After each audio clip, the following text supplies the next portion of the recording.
caring about what happens to them, because I do.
Hmm.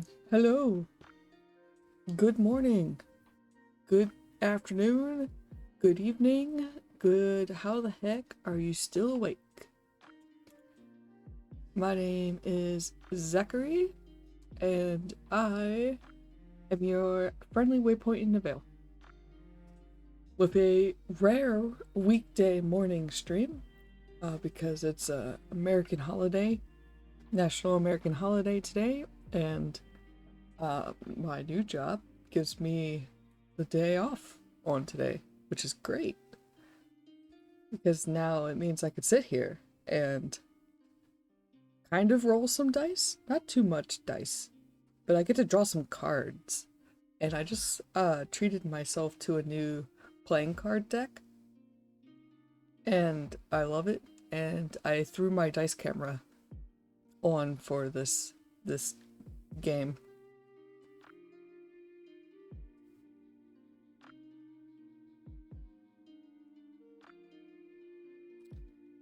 Okay.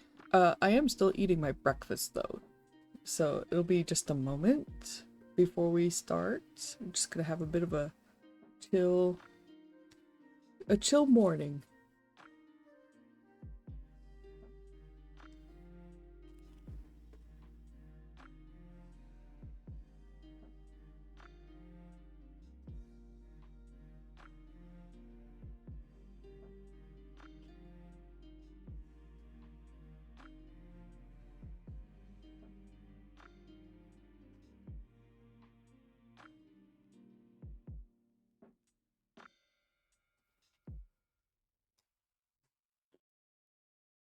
All right. Let's see. I think I might need to tweak the music volumes.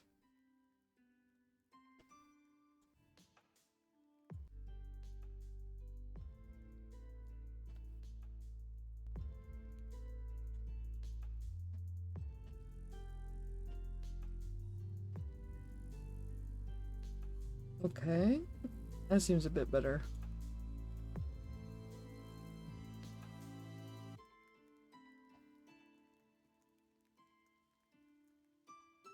Alright, let me change scenes.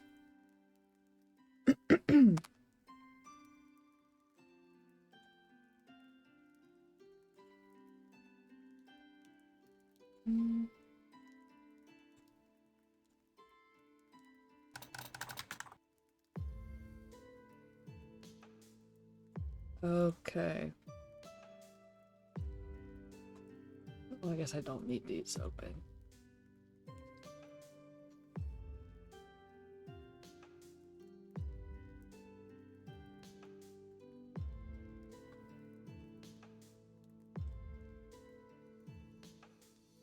Oh, I forgot to open the fishing game. Oops. Pardon me, y'all. I knew I was forgetting something.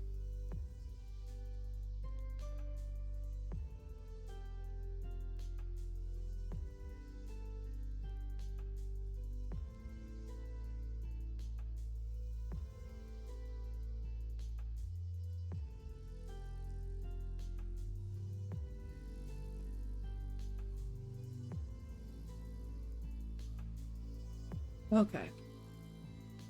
I should be all set up now.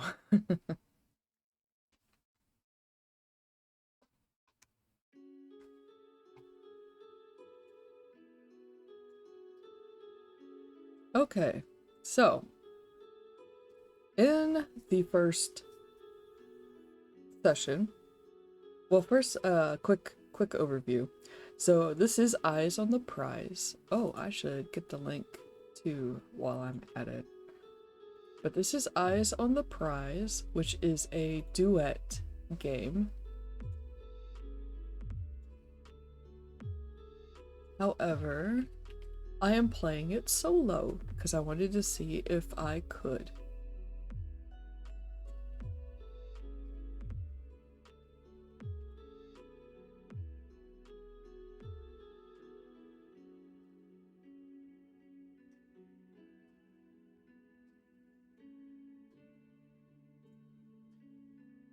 And this game is themed around fake marriage. The fake marriage trope is popular in romance dramas like K-dramas and romance novels. And if you're not familiar with the trope, basically two people who both have goals they want to achieve get married or pretend to be married in order to accomplish those goals, but the marriage is always meant to be temporary. And usually they wind up catching feelings for each other. And there's usually, you know, a bunch of drama going on because, you know, it's romance. That is usually the conflict, is interpersonal and person versus person conflict. But I wanted to see if I could solo it because I do so enjoy the fake marriage trope.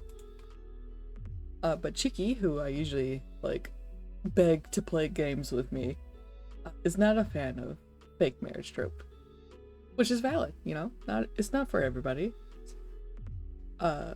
Like, I'm definitely not going to say, "Oh, you should love this trope. It's amazing. Everybody should love it." No, we are all entitled to our own likes and dislikes and opinions. But I still really wanted to play the game. So I set out to see if I could solo it. And so far, my impression is that yes, I could solo it. So far. So we're going to continue today and see how it goes. So the plot here, I have my two characters who have gotten fake married. Well, they are legitimately married, but they plan on being divorced soon. Also, I just realized my Fugi has moved somehow. And I'm tiny. There we go. I'm too close to the edge. Yeah.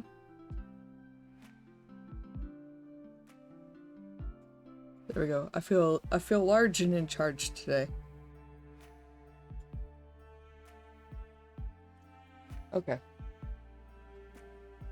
Also, I feel like I need to turn the bounce off. I have to have the bounce on when I'm streaming with Cheeky because she doesn't have a talking pose, which I really should have given her a talking pose. I might go back and give her a talking state.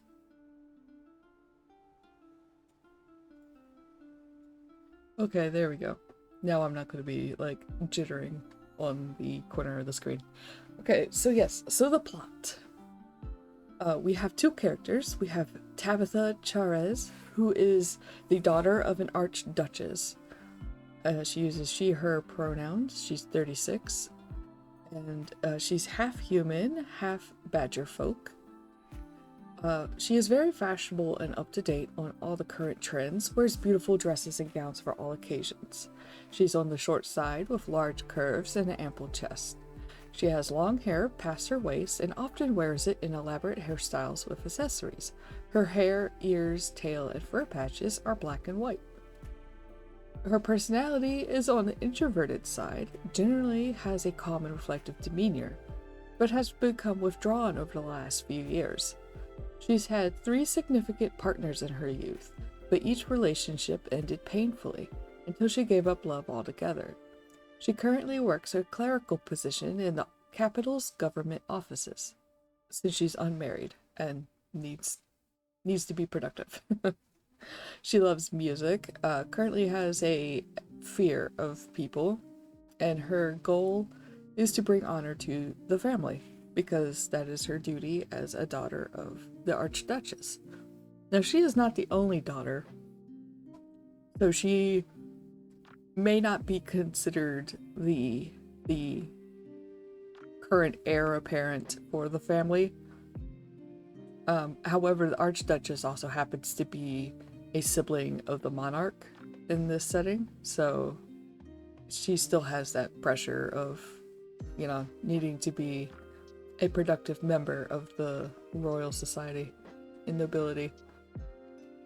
On the other side, we have Flory Wright, who uses they them pronouns. They are 22, so they do have a bit of an age gap. Very spicy. They are a commoner, a cook in the kitchen in Archduchess Aline's estate where Tabitha resides. They are an elf. They are very tall and slender.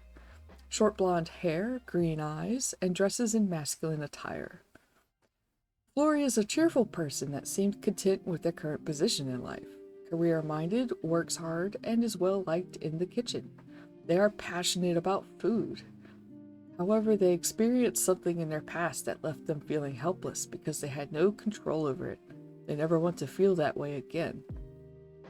And I didn't jot it down here, but through some brainstorming, I've worked out that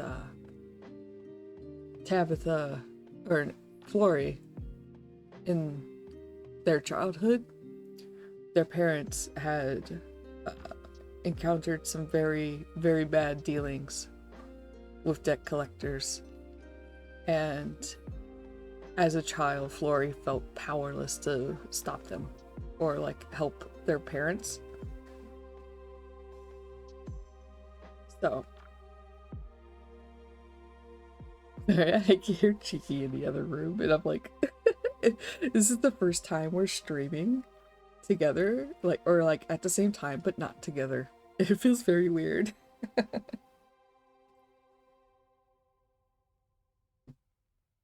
But she's having a mellow Monday today. One sec, I took a bite of my breakfast.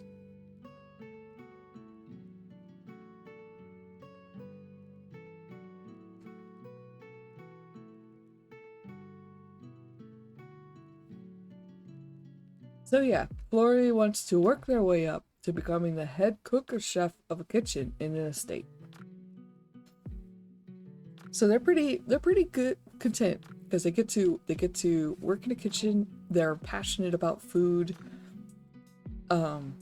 They're on their way to basically being in control of their life. And then we have the plot. Tabitha's biggest fear is about to come true. Her first ex-lover, the worst she's ever had that hurt her the most, is back at the capital, and now she's at risk of being in an arranged marriage to him. When she learns of Florrie's crisis in a chance conversation, she acts quickly to save herself. Florrie swore they'd never watch their family crumble again like it did when debt collectors nearly killed their parents.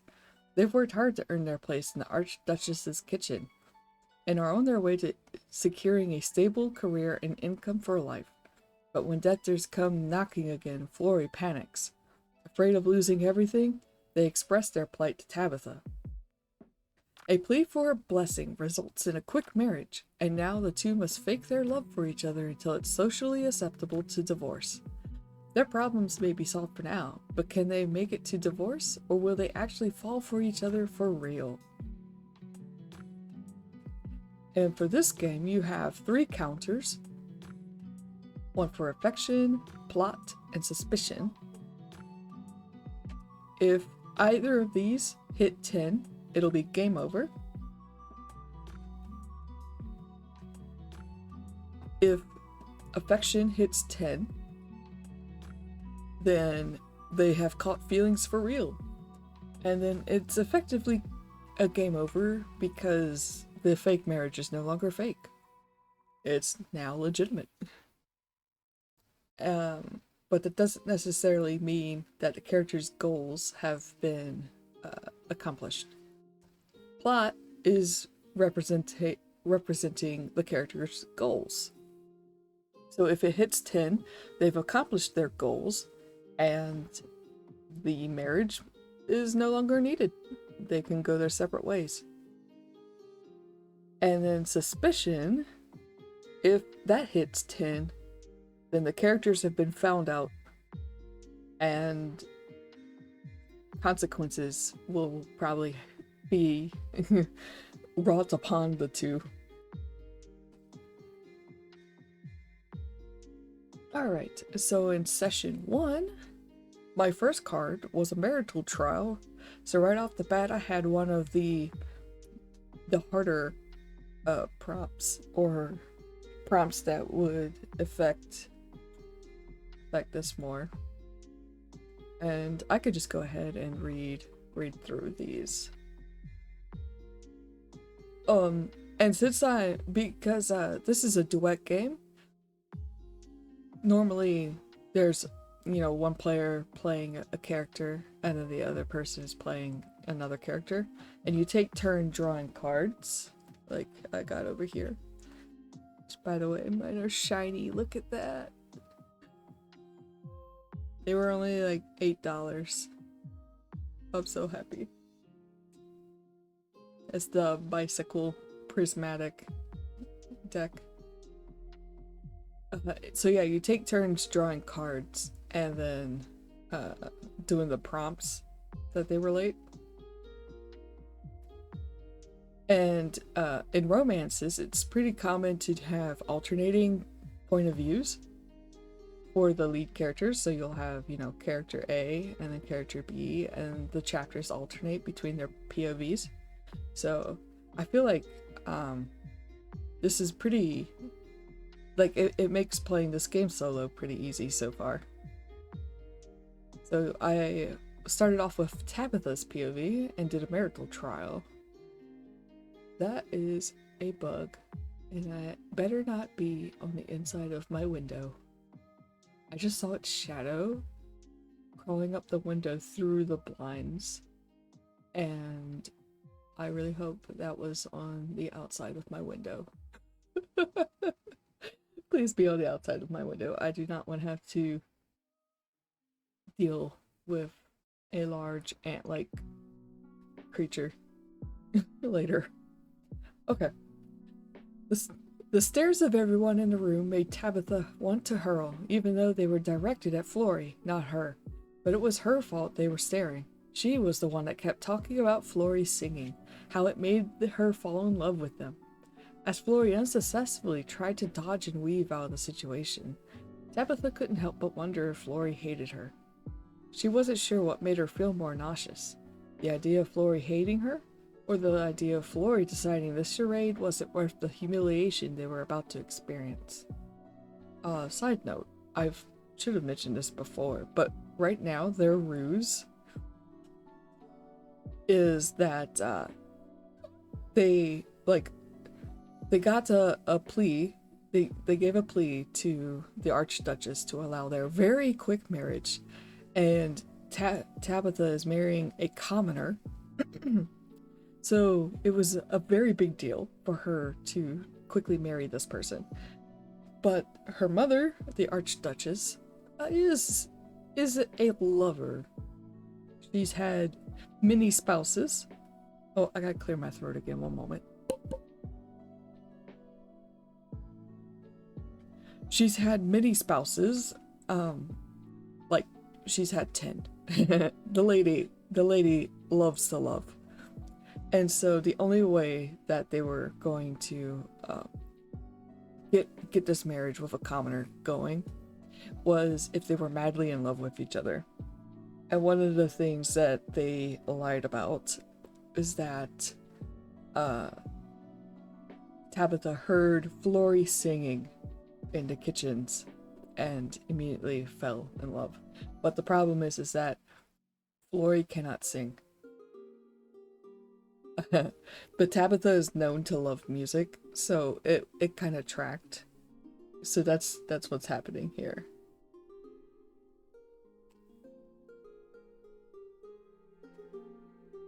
Taking a bite of sandwich real quick.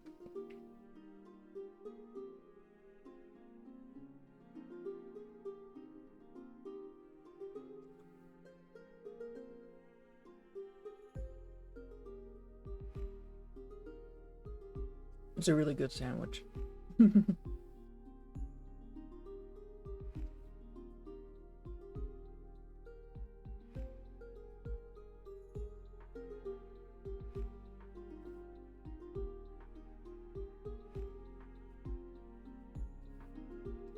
Alright.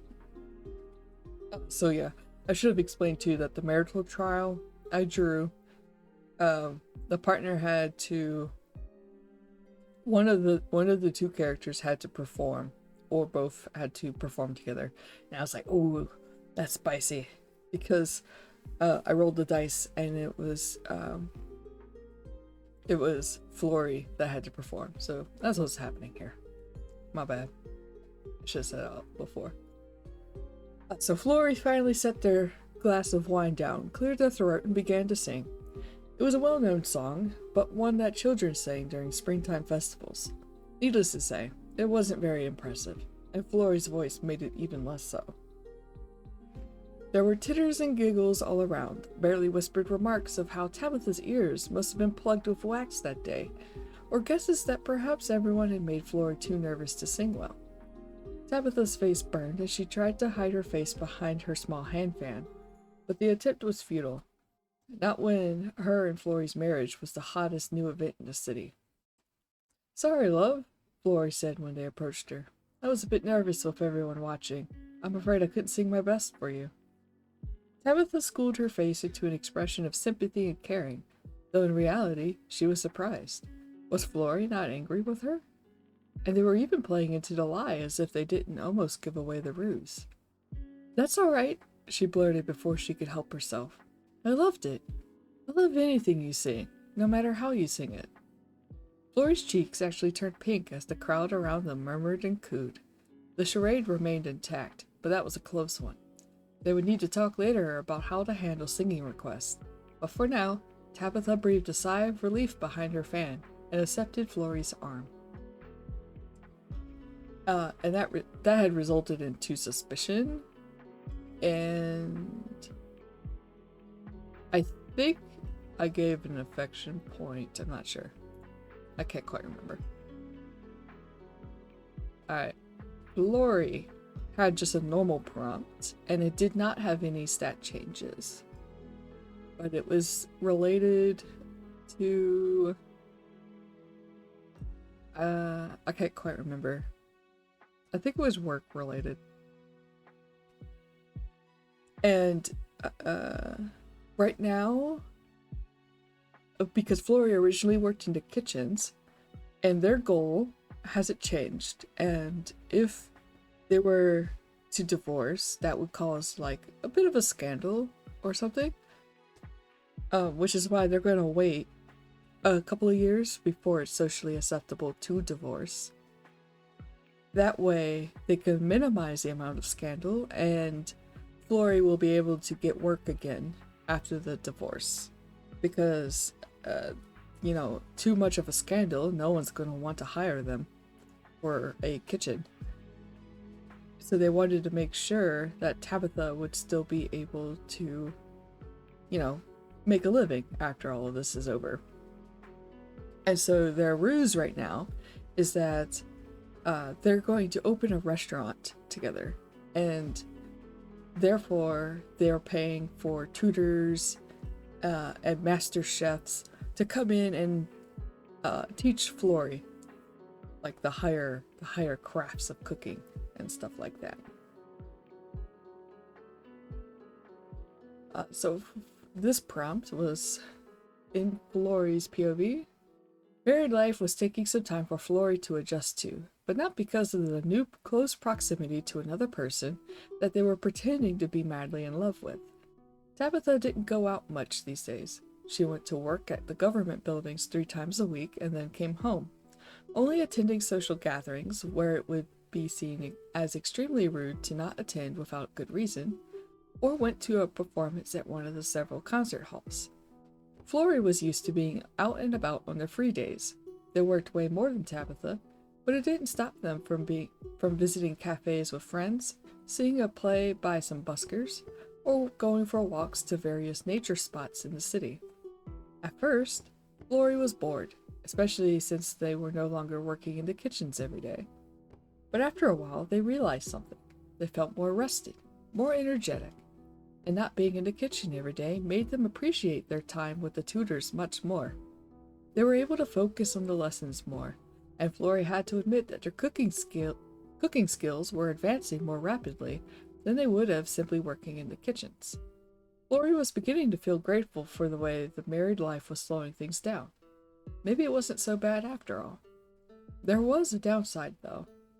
Flory overheard Archduchess Aline expressing her disappointment that despite the marriage, Tabitha still seemed to prefer staying at home rather than returning to various social circles. Flory wondered if they were being too submissive about Tabitha's rejections to going out, or if they should try harder to convince her. It wouldn't be that bad to visit restaurants or parties together, right? And then the next one was another prompt that didn't have any stat changes, but there is a rule in the game that says if your character falls in love like a little bit more, regardless of what the prompt says, you add an affection point. And so that is what I did. Because in this one, we had a little bit of a doki doki. Tabitha hadn't thought much about Flory's cooking. Since Flory had been employed in the estate's kitchens up until the marriage, it meant that their cooking wasn't awful, and Tabitha had surely eaten it without any problems. She knew Flory was serious about cooking since they were paying for tutors under the guise of opening up a restaurant together in the future, when it was actually to make sure Flory would find employment again after they divorced. A person didn't just... I forgot that I, wrote all this out. So you get the explanation twice, my bad. A person didn't just divorce the daughter of an archduchess without it being extremely hot gossip or even a scandal, and Tabitha wanted to make absolutely sure that Flory wouldn't become destitute after the divorce. But till this day, a sunny afternoon, Tabitha hadn't directly engaged with Flory's cooking. She was wandering through the estate, too restless to settle down and read like she usually did these days, and found herself passing the kitchens. Sip of coffee. Flory was in the middle of a lesson with a tutor that specialized in high-class baking, if Tabitha remembered right, and she was never one to turn down a delicious baked good. She entered the kitchen, drawn by her curiosity and hope for a snack. The tutor noticed her arrival and nodded politely, but silently gestured for her to wait by the wall. Since this was the kitchen and Tabitha felt out of place, she obeyed, ignoring the slight against her, a noble woman and a mistress of the estate. Florrie, meanwhile, didn't seem to notice her arrival. They were focused on what they were making, though Tabitha had no idea what it was.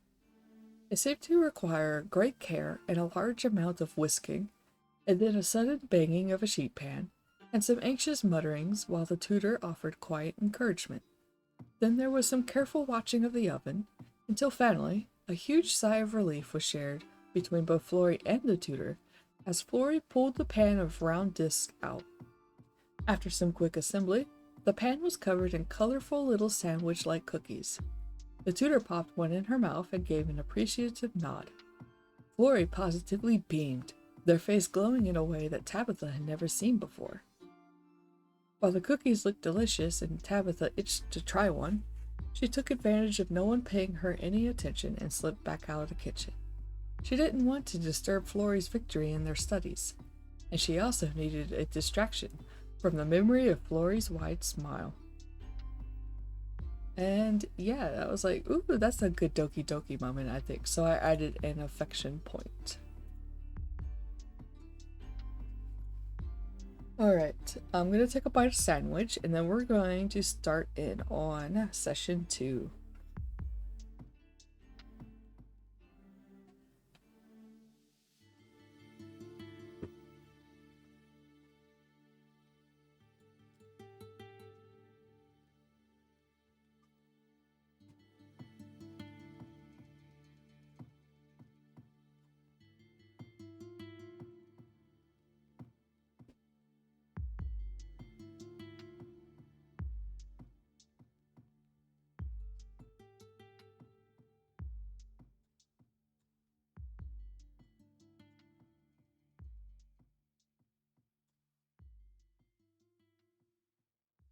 I took a big bite of sandwich, but there's an ad going, so I'm just gonna eat until it's done.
I am almost done.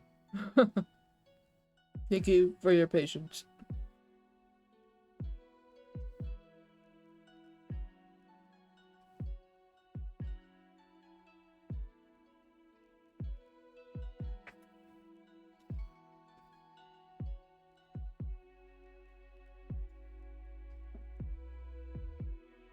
Okay, I'm gonna go ahead and draw my first card for session 2. We got 9 of Spades, which will be... Ooh, your parents had expectations for what kind of match you'd eventually make, didn't they? If they hoped for a love match, +1 suspicion. If they wanted you to be strategic and seek mutual opportunities, +1 plot. Ooh.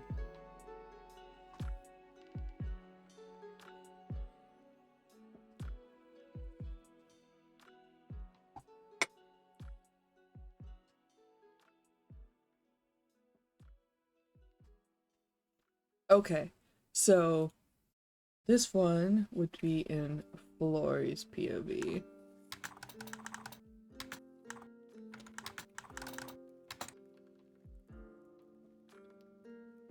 I think too, I'll copy the prompt. So that if there's a session 3, I'll have a recap.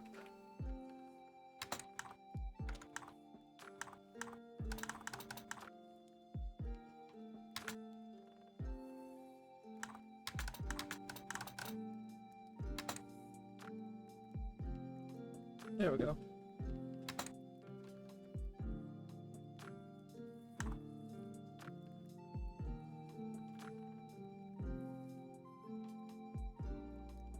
Okay. And then actually, let me switch these over here. There we go. Or actually, I'll put it down here. Because I really only need this top bar with the counters. There we go. Let's see. How's that look on OBS?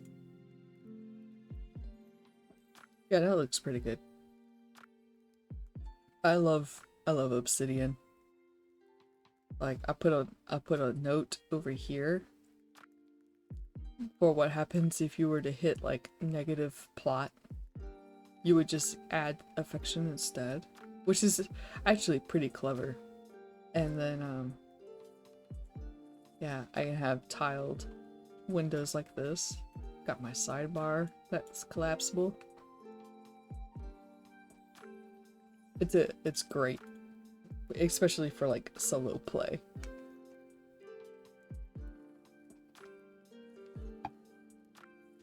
Okay. So this says your parents had expectations for what kind of match you'd eventually make.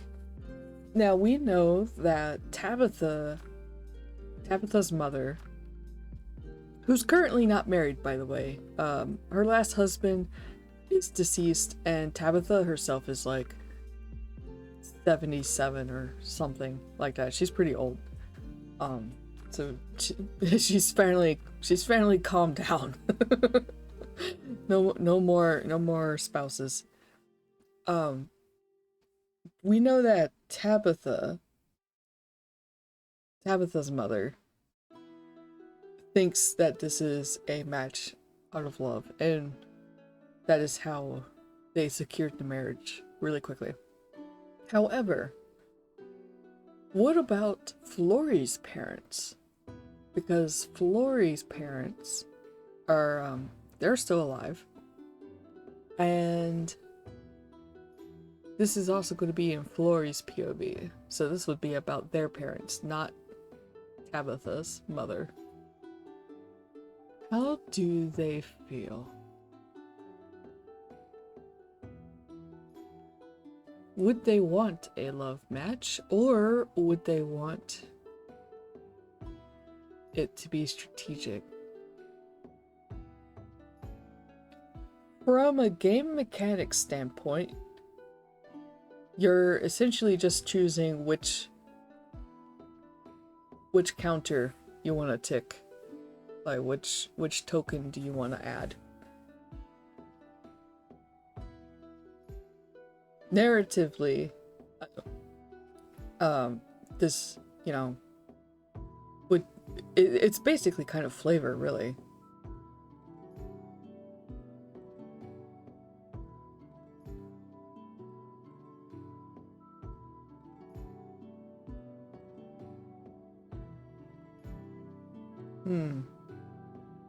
I mean, right now, my plot is 0. So it would be more ideal for me to add +1 plot. Because personally, being an enjoyer of the fake marriage trope, the enjoyment comes from seeing these two people who, like, lied about being in love catch feelings and actually fall in love. So personally, I'm hoping to see the affection box hit 10.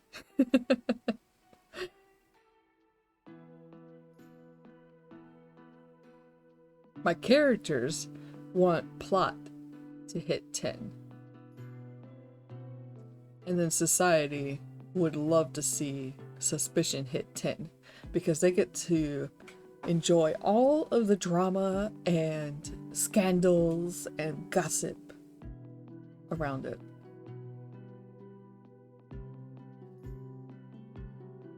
So let's see. Yeah, I think plot. Also, given that Flory is career-minded, and seeing as how their parents had, a crisis that almost like killed or destroyed their own family, like their family, they would probably also prefer it if Flory had gotten married with some strategic value to it. And they would probably be thrilled that they snagged like the daughter of an archduchess, because I mean that's the highest title of nobility in this setting. Which the setting I'm using, by the way, is from the game Ballads of Dawn, which I can link that as well, because I've been working on playing that game eventually. I keep world building for it because it's fun. That's why I have a whole family tree for my royal family. Let me get the link. There we go. You can check out Ballads of Dawn there, get early access.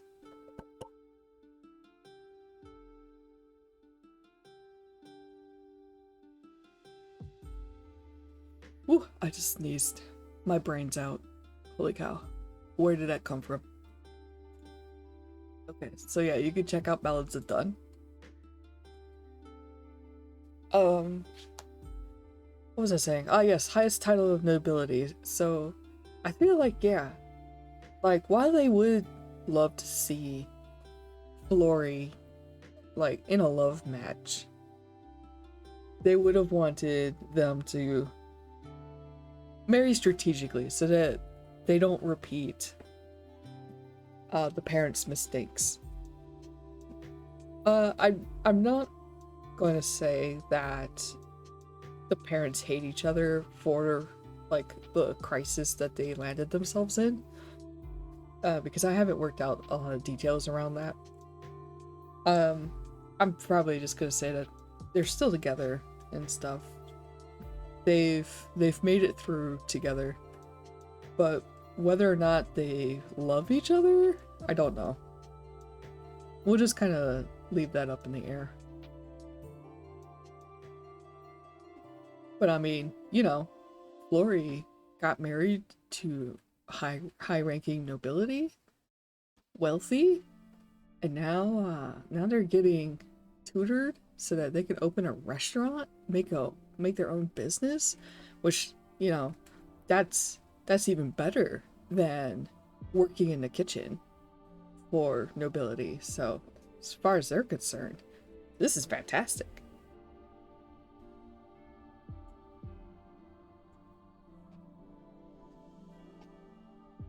I'm going to go ahead and add one plot point, and then I'll write out this little scene, and then we'll see what happens. We'll see what my fingers lay out upon the page, and see if we gain any extra affection points.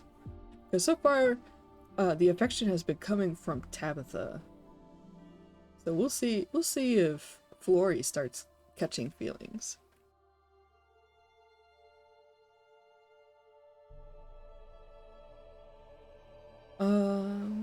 Let's see. Flory is also full elf, so that means that their parents are elves.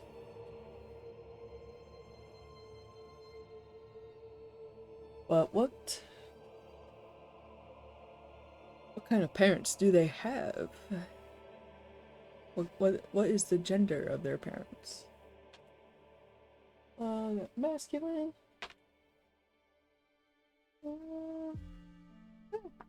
Non-binary. Okay.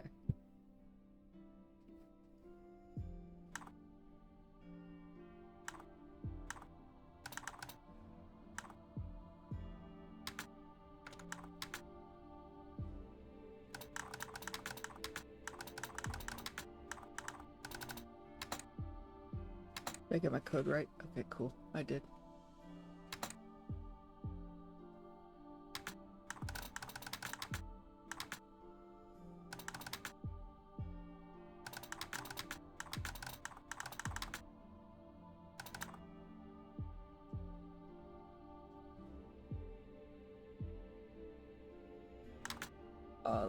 Let me give them names real quick.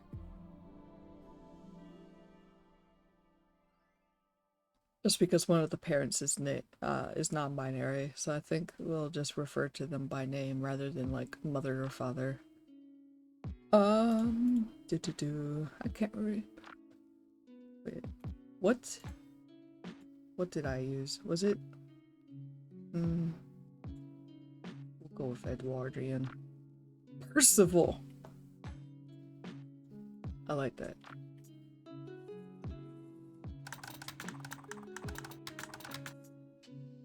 And Sydney is kind of neutral.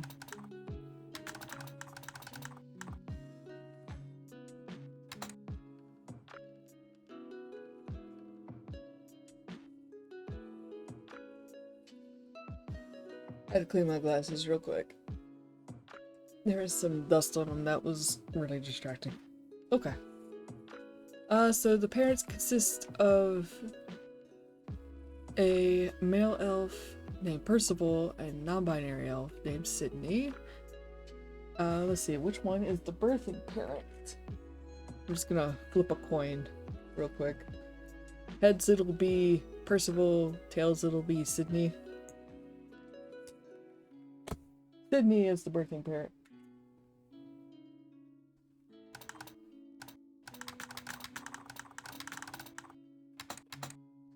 Alright, I think that's about all I really know.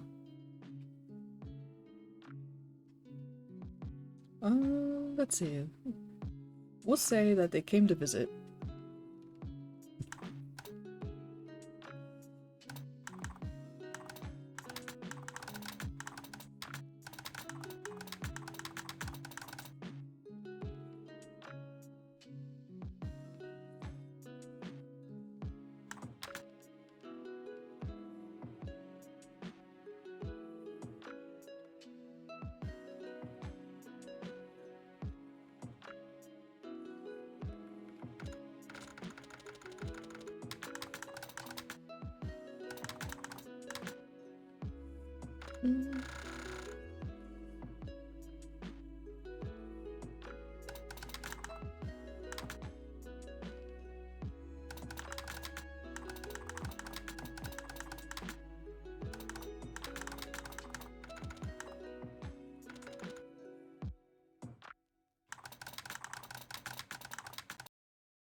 Let's see, I'm just thinking about what more I could add to this.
Not exactly a spicy, heart-racing scene, I think, but I'll read it out.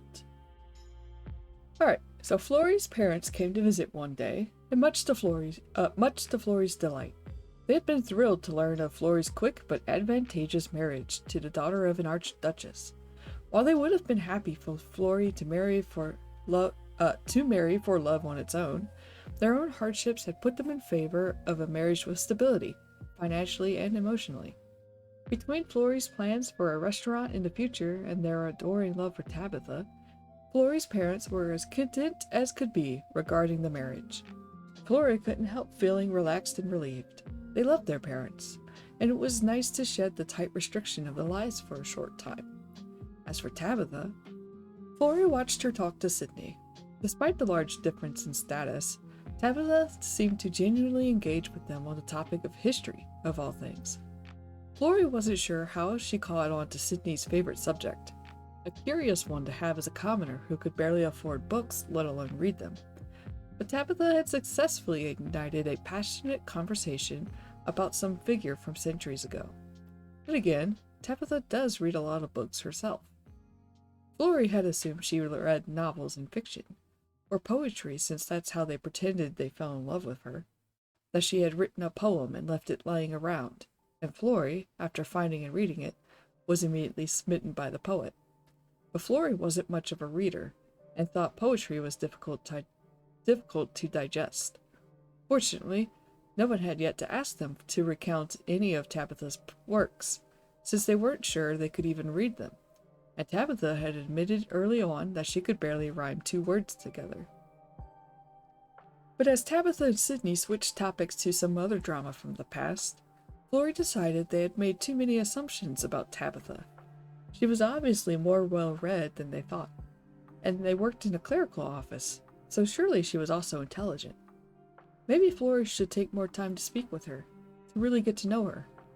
This ruse could go on for a few more years after all. They could at least become friends in the meantime. So, not exactly spicy.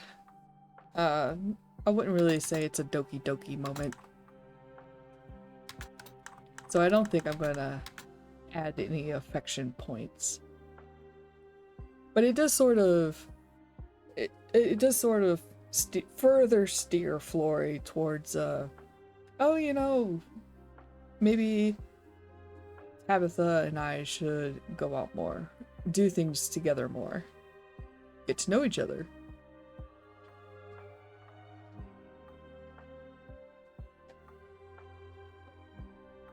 Okay, so gonna draw another card. Ooh, I got a face card. I hope y'all can see it. Where's OBS? There we go. See how shiny it is? I love it. It's so shiny. So I got a face card. Face cards are marital trials. Alright. Marital trial. So now I'm gonna roll a d12. Oh.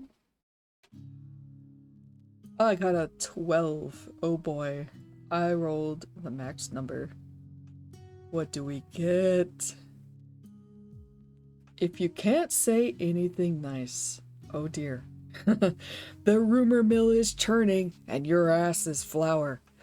Come up with a scandal from each partner's past, unrelated to the fake marriage, and then each partner should roll a d8. The one who rolls lower starts to hear whispers about their secret. If you roll double, rumors about both scandals are beginning to creep through the party. Okay, so we are in... We're at a party. Sorry, the writing in this game is really... It's really funny. It's not period accurate, because it's supposed to be kind of like Regency sort of era stuff, but it makes it really funny. So if I roll, if the person who rolls lowest, yeah, so if you get 11 through 16, Oh, I see. So you yeah. Yeah, it's not very clear about this, but you add the D8 results together, and that tells you how the outcome is, while rolling the two separate D8s tells you who the kind of like who the focus is. But yeah, if you roll a 11 to 16 on this, your spouse locks onto that rumor and open palm slaps it out of the air like a fucking basketball. How does the blowback deal damage against one of your enemies or obstacles? How does it feel to be so fiercely protected? And then you get +3 affection, +2 plot. If you get a 2 to 7, you panic. Set a stopwatch for 60 seconds and deliver an impassioned speech on why everyone here is a dirty, filthy liar without stopping. If you repeat yourself more than twice, say something obviously incriminating, or make another player laugh. +4 suspicion, -2 plot. Alright, so I was wondering, like, if there would be some kind of, like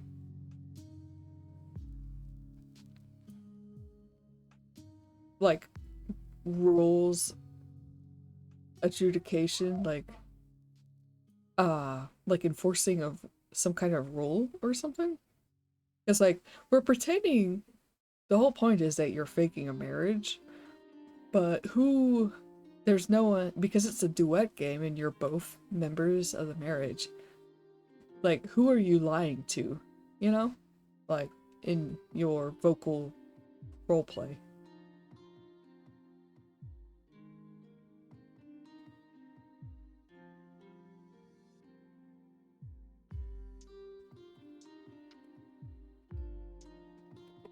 Like, I guess in this case, it would be the opposite player that would point out if you repeated yourself. I suppose chat could tell me if I repeated myself too.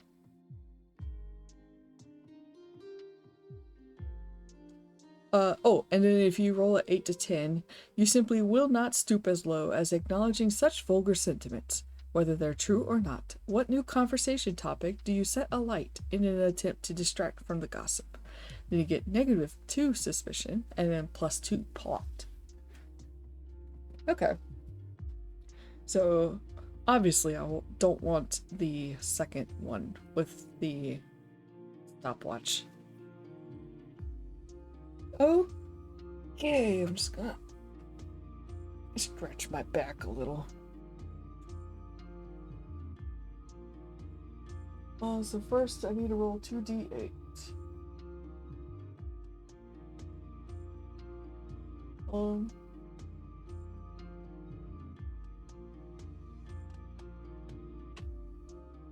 so that's a 2 for Tabitha. I'll roll for Tabitha. And Flory.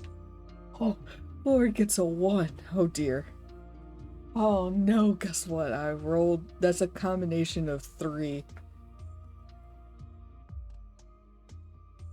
Okay, so I mean, the upside from a writing standpoint is that I already have a secret for Flory, and that would be that their parents were wrapped up in some dangerous, shady, like, loan dealings.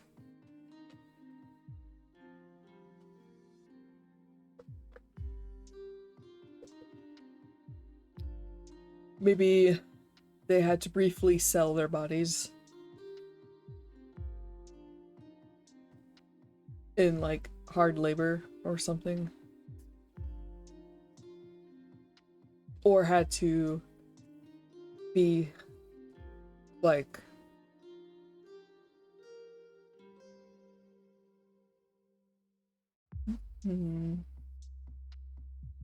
kind of like temporary gang members or something like that,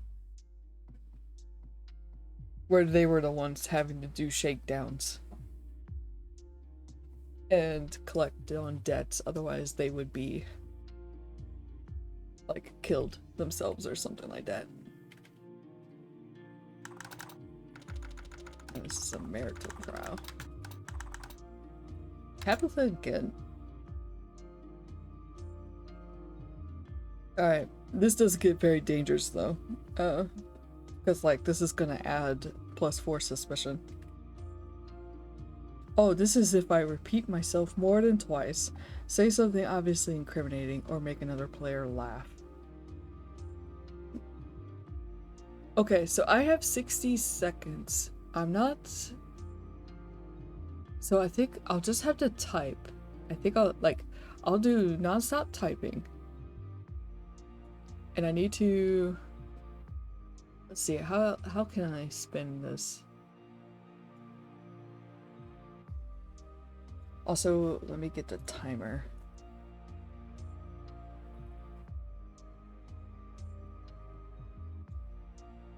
Okay, so it's already set to 1 minute by default, so I just have to hit start.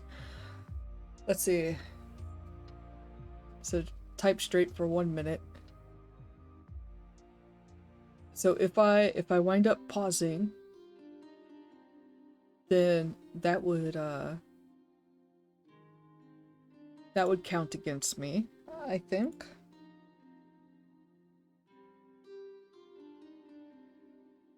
Repeating myself might be less of a risk because I'm typing it.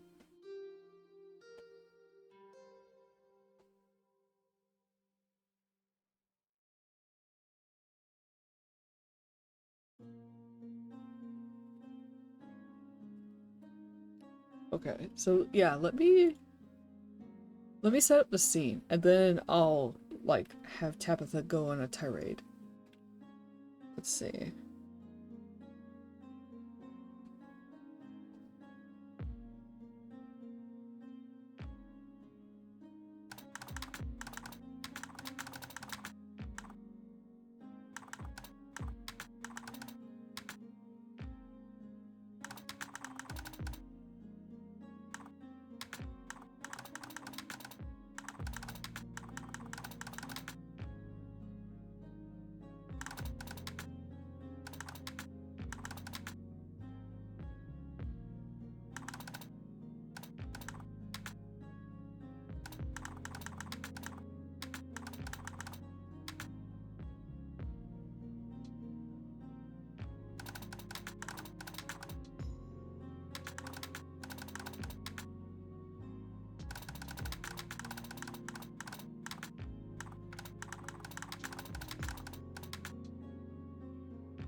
Hello, London.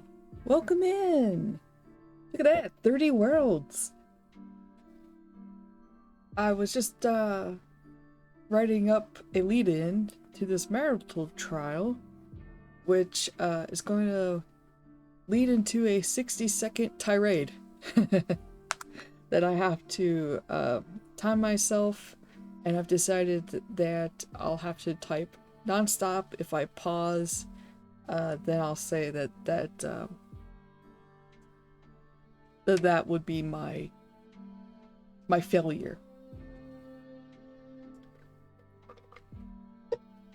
Alright, I've finished my coffee. I need to rearrange the cables so that I have better access to my water jug.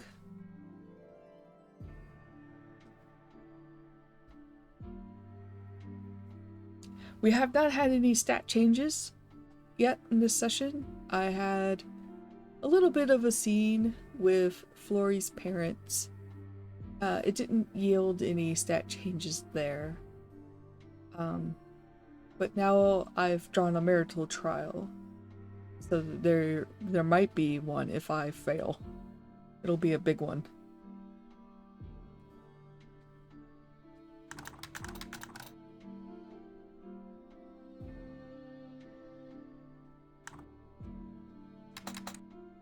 Okay, let's see.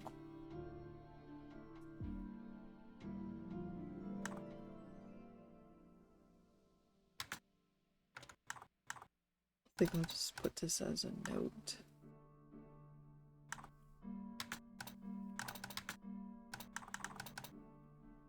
Tirade. Okay. So let me read this, and then I'll launch into the tirade and see if I can pull it off. They were at another party when it happened. Whispers started circulating around the hall whenever Tabitha or Florrie moved around it and engaged someone in conversation. Tabitha could feel more stares than usual, and Florrie was starting to notice as well. Something is wrong, she muttered to them, her grip on their arm tightening. What do we do? Wait until someone finally caves, I guess, Florrie replied, shrugging. They didn't have to wait long. A Baroness family wandered over, her sneering eyes visible over her fan, and her hips swaying in a haughty gait. So, Florrie dear, she started, voice high-pitched and snide. How are your parents these days? I heard they came to visit recently. Did they come to beg for alms? They must be eager to leave their days of servitude to loan sharks behind. Florrie paled, and Tabitha felt their body go rigid.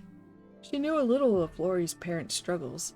Not much, but enough to know that it had ruined Florrie's childhood and was the reason why they were trying to avoid that happening again. Tabitha had done well at hiding the transfer of funds to their parents under the guise of gifts from Florrie, but how did people find out about their parents' history with loan sharks? Of course, because the loan sharks inevitably work for corrupt nobility, Tabitha realized. Her blood had run cold when the Baroness spoke her threat-laced words, but now it became hot, surging lava in her veins. She snapped her fan shut. Alright, so let me get my timer going. And start.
Oh, really? That was a minute? Okay, stop. That was a minute? Holy cow. That did not feel like a minute.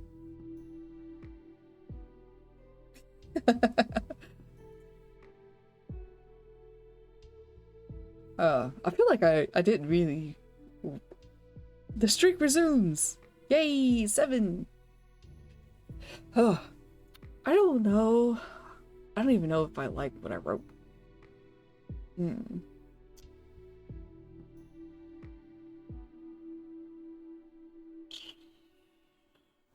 I'm thinking, like, do I want to keep this or do I want to try something different?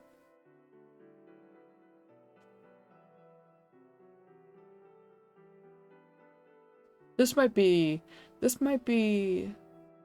the one thing so far that I'm not entirely sure you can solo very well. Like, there's probably something else I could do instead of like a timer.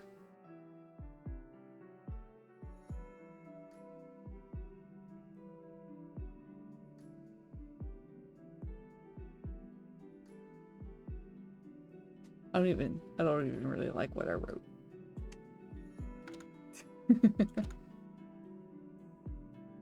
Hmm.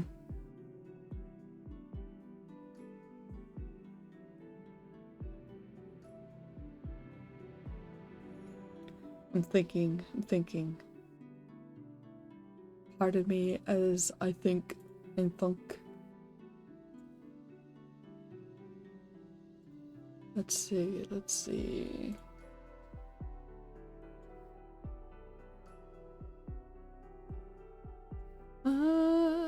Can I do this? Do you need a brainstorming buddy? Yeah, what do you think, London? So, the whole point of this mechanic, or at least this thing, this prompt result. Let me see. So, I'll just read it out. Like, you panic. Set a stopwatch for 60 seconds and deliver an impassioned speech on why everyone here is a dirty, filthy liar without stopping. If you repeat yourself more than twice, say something obviously incriminating, or make another player laugh, you get +4 suspicion and -2 plot.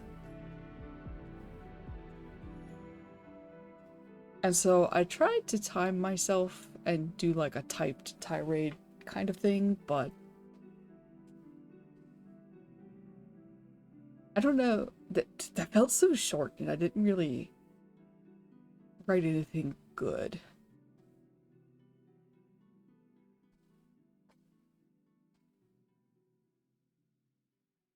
Hmm.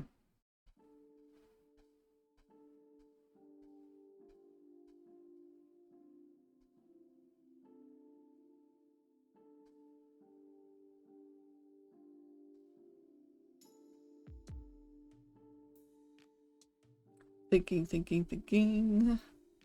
What could I do? I'm like thinking about dice. You could try to do it live and then write a summary of what comes out later.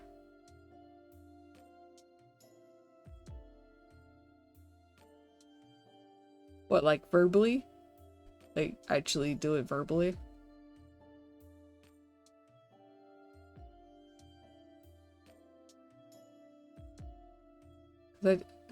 Yeah, I did consider that.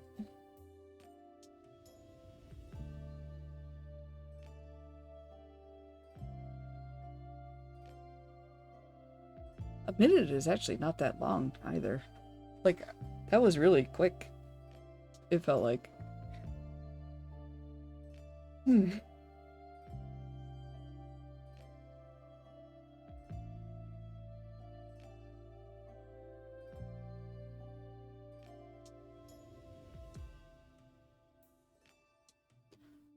I'm just wondering if I could tie whether or not it succeeds to a dice roll. But I would prefer to have something impact the dice roll. In the English language, people speak about 140 words per minute. A fast speaker will get to 170 words per minute. A slow speaker will use around 110 words. So you could do word count. Mm.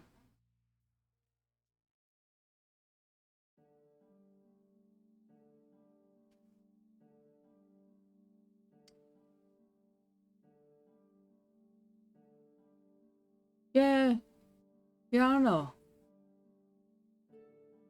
It just doesn't feel that gamey.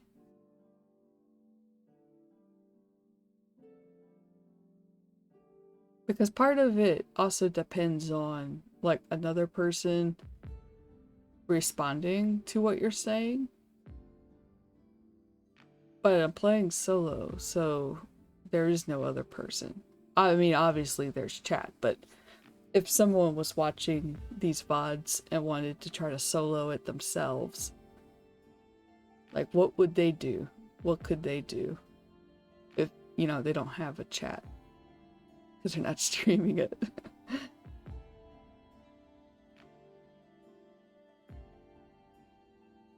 Hmm.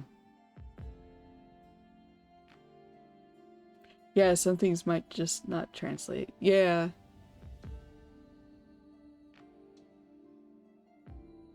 Like, I could just take the stat hit. The token hit. They're not really stats, they're tokens. But I was hoping to still be able to give myself a little chance of potentially dodging it, because that's gonna add 4 suspicion.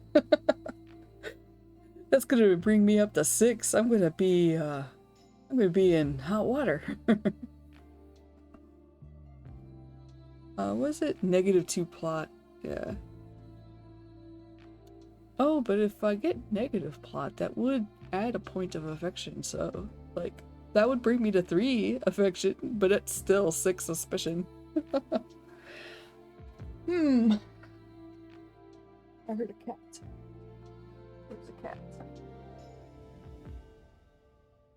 He's sitting in the doorway. Okay.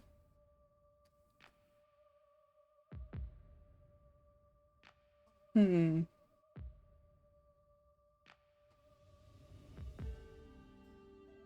I could also... like, I could use an oracle roll.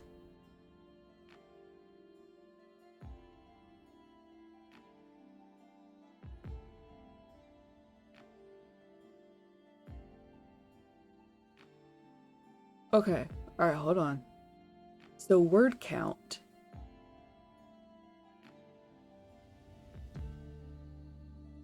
I could assign a word count.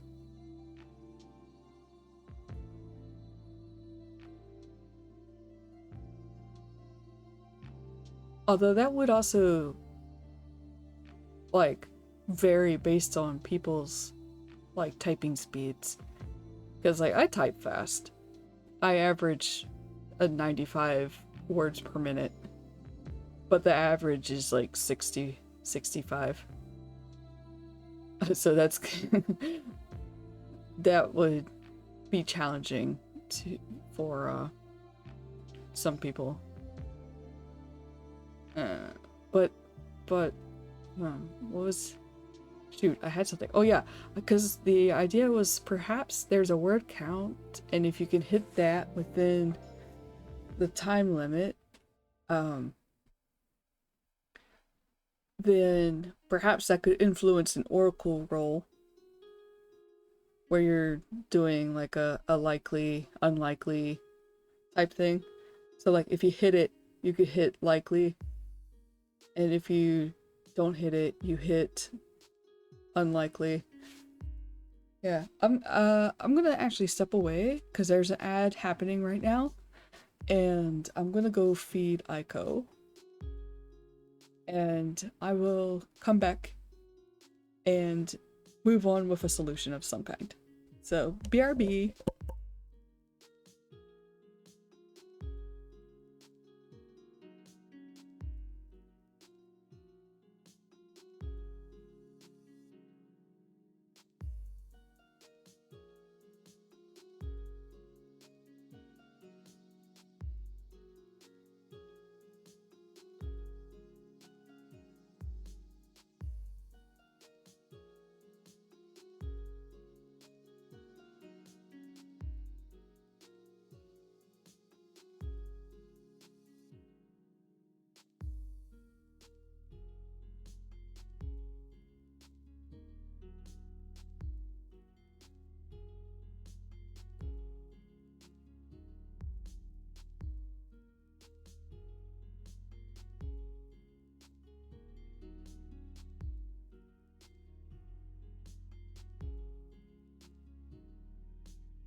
Okay, thank you for waiting. I was getting the cat food together, and my body was like, hey, let's use the bathroom. So I took care of nature's business, and now here I am. And I think I have a solution. Alright, so the average typing speed is 65 or so words per minute. I was just gonna say I forgot to lurk when I went out to help the chickens. It's very hot today. Oh my. We've been having pretty nice weather. I feel bad. Everybody's like sweating and stuff, and we're just over here vibing with our 70-degree sunshine. I mean, not that I really go outside these days. I really gotta go outside. I mean, I'm going outside on Saturday, but only because I may get fish out of it. More specifically, I may get salmon out of it. And oh my gosh, I love salmon. Cannot afford salmon though. Oh. Cheeky has activated Aiko.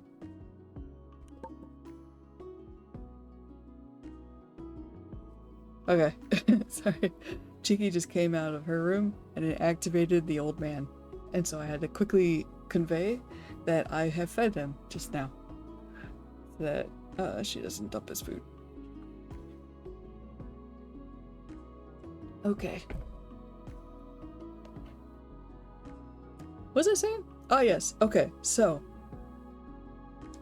I might even try to suntan a little bit today. There are bits of my leg that normally see the sun that do now. Yeah, mine have always been pasty. I am not really a shorts, like I don't really wear shorts out in public.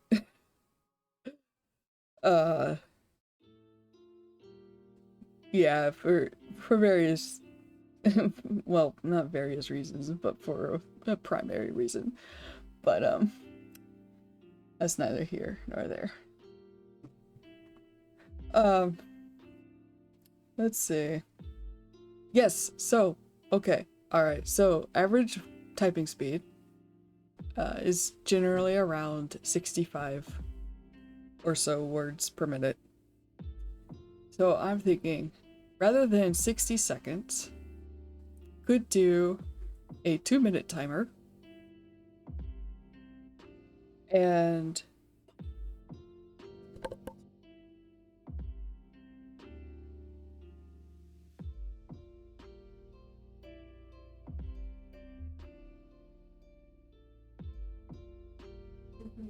okay, sorry. Cheeky asked if I wanted another iced coffee. she's gonna make us up more iced coffee. Join the Discord if you want our iced coffee recipe.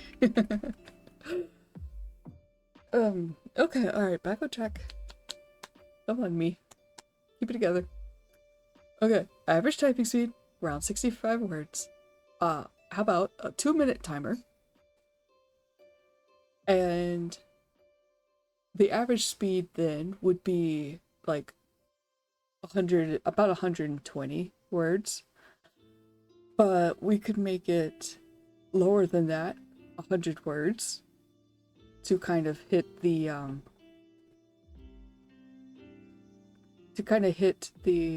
you know, cover the pausing and thinking and stuff like that.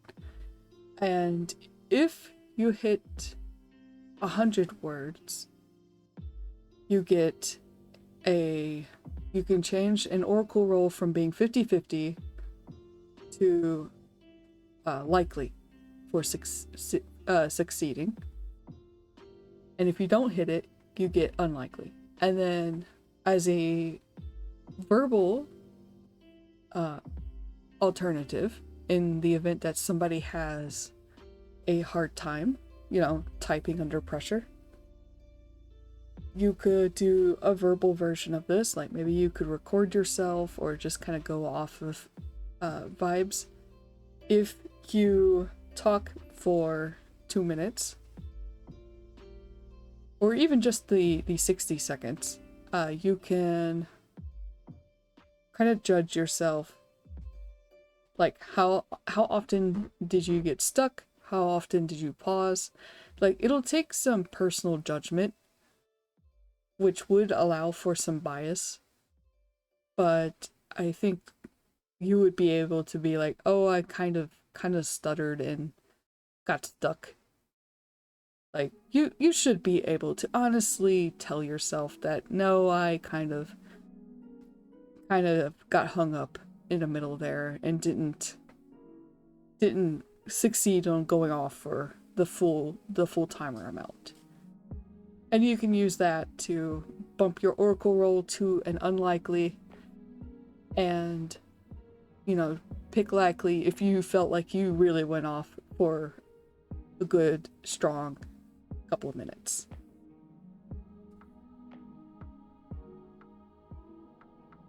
So I think we could try that.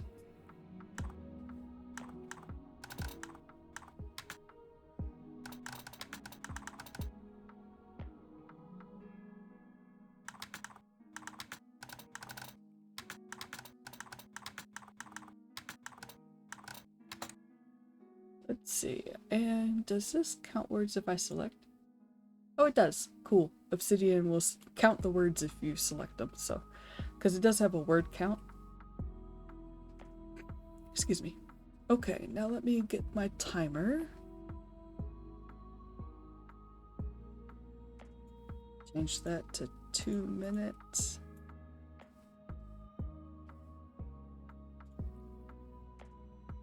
Let me actually make this 2 minutes and 5 seconds, just to give me time to actually get back into Obsidian. Okay, I'm gonna kind of reset, get myself back into the scene, into Tabitha's head.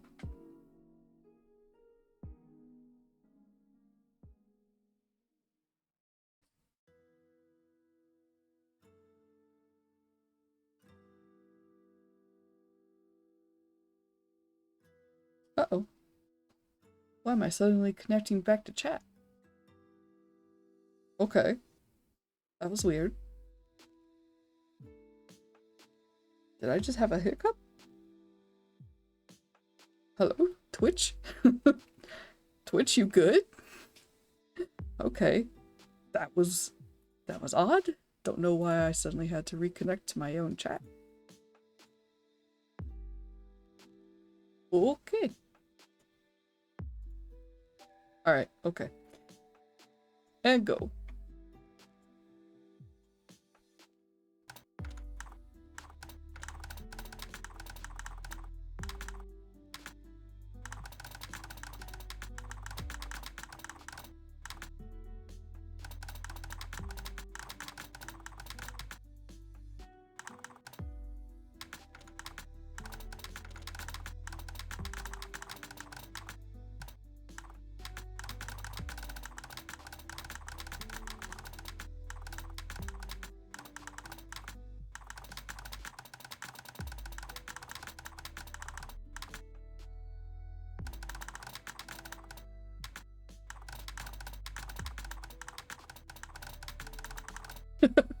Tiki is approaching. I'm trying to type on a timer.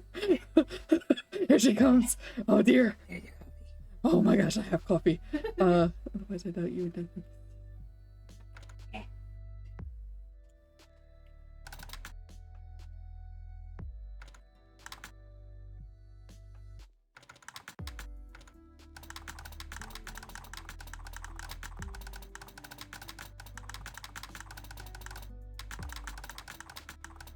Tiki be gone.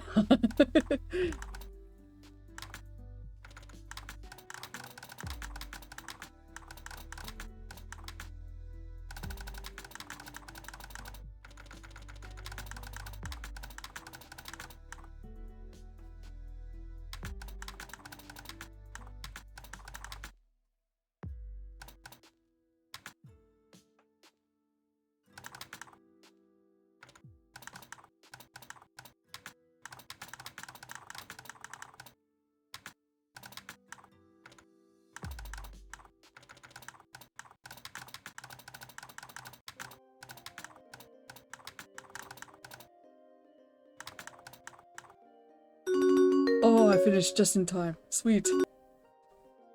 Sent my video from yesterday to my parents. I wonder if they'll watch it. I forgot to watch your video. No. Oh, I am so sorry. I will definitely watch it today.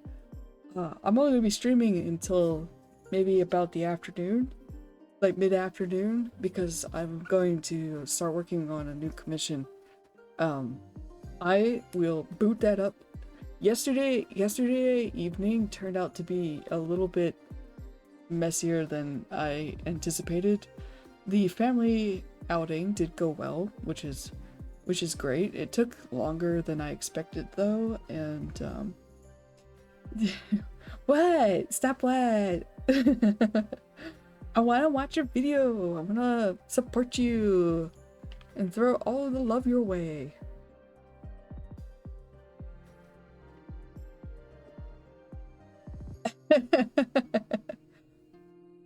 But too bad. Okay. So I typed this. Let me look first before I read it. What did I get? 99 words? Are you kidding me? I am 1 word short. I need a moment.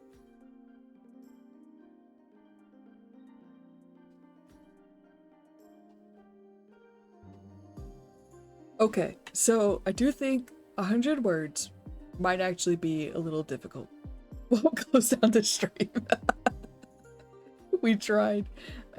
Okay, so I think 100 words may be a bit hard, because like even though I could type fast, I'm usually like when I'm doing the words per minute test, I'm usually not thinking of words to type while typing them.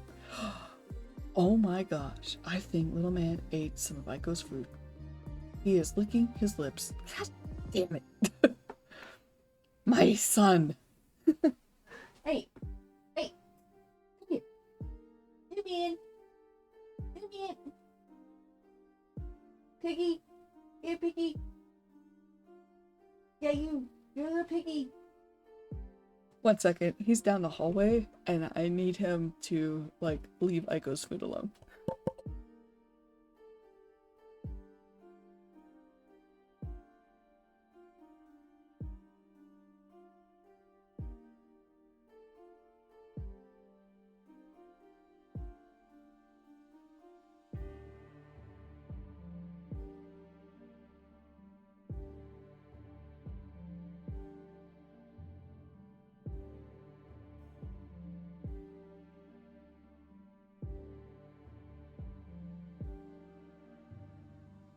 Oh, I swear.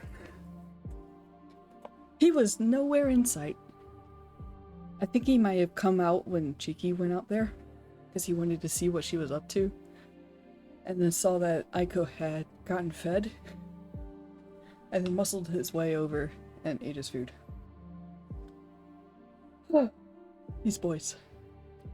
And of course, Aiko himself was not eating. He was just sitting in the hallway. But I've put Aries in my room with the door shut, so. Okay, so yeah, I think 100 words might be too much for some folks. So I think, I'm not gonna redact this. I will take my L. But if somebody's watching this, I would say that, maybe make the goal, like, maybe 70 words. And then if you feel like it's too easy or too hard, you can adjust it to kind of fit your writing speed, basically. Because this isn't really so much typing. This is actually writing. And then if you were to do it vocally, probably, you know, do the same. Give it a try and see if you need to adjust. Because I think it's just going to take some personal adjustment. 99 words though? I was so close. Like just 1 off.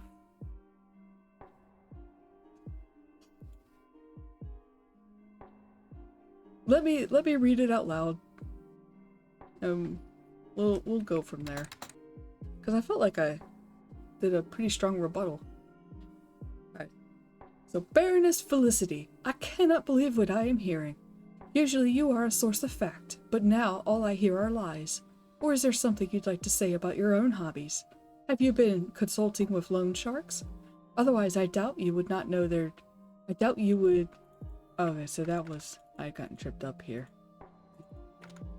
Otherwise, I doubt you would know their business otherwise, or you are simply speaking falsehoods to stir up a commotion for your own benefit.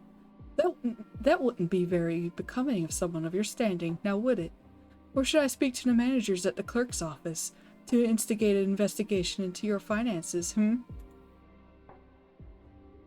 Okay, chat. London, specifically. So I hit 99 words. But I feel like I made a pretty... a good, strong rebuttal. I leaned into... the fact that Tabitha works at a government clerk office.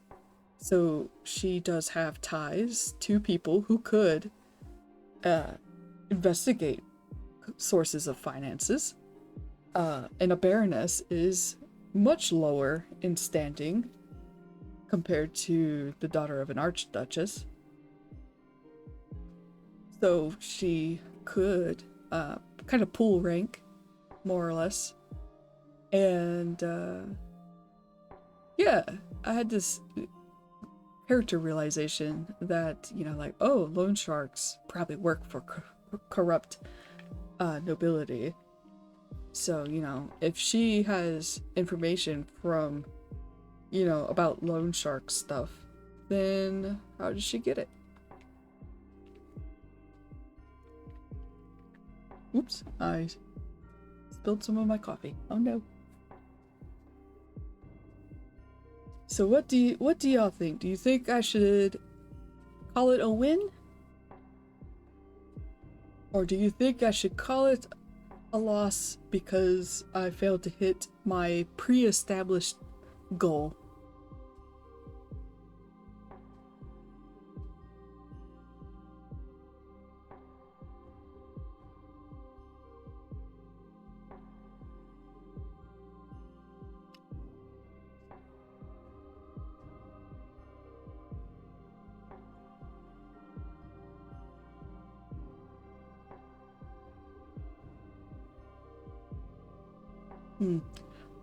I could start a poll, but I don't think there's enough folks to warrant a poll.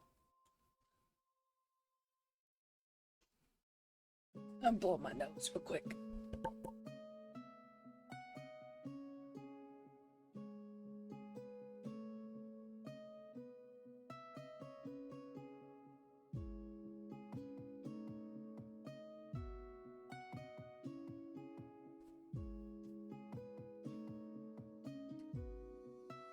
Alright. Going once. Going twice. Going a third time. Going around the bases. Going towards home base. Home plate. I played softball once a time ago. I don't know. I think I would give myself a win. Because I feel like I made a very strong case. I hit 99 words. I think that's close. Okay. I mean, if anything too, I could leave this as a 50-50.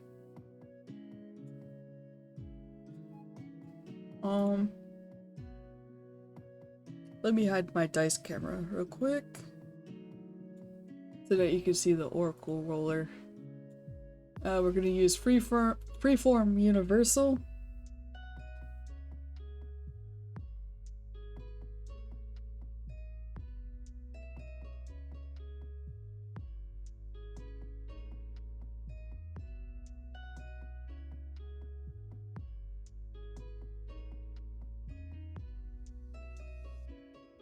I'm just thinking.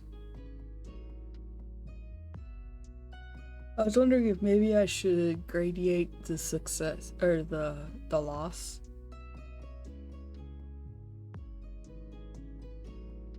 you know, kind of change the results.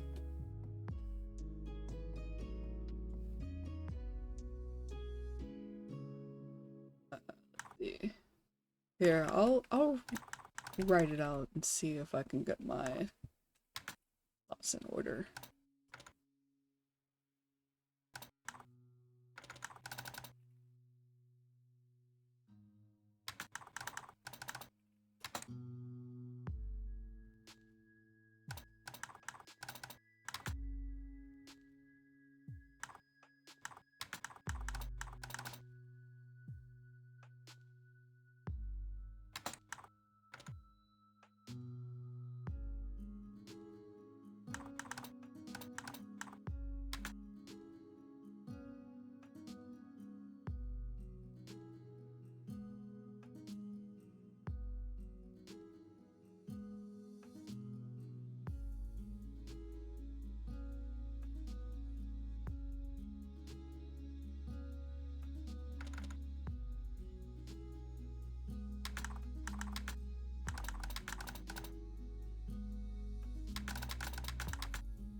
Let's see, what was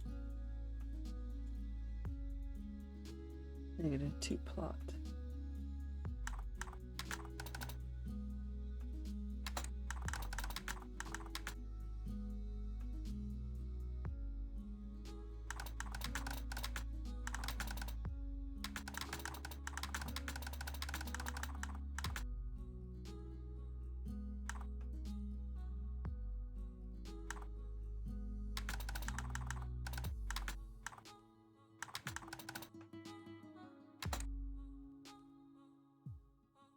Okay, so I was thinking a bit more about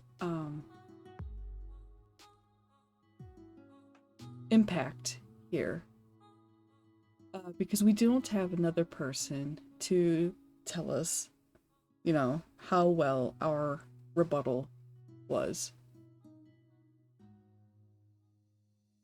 And I was thinking, well, what if, you know, other than, because even with affecting an oracle to make it likely or unlikely, you still get a hard loss. But, like, there's no, like, I don't know.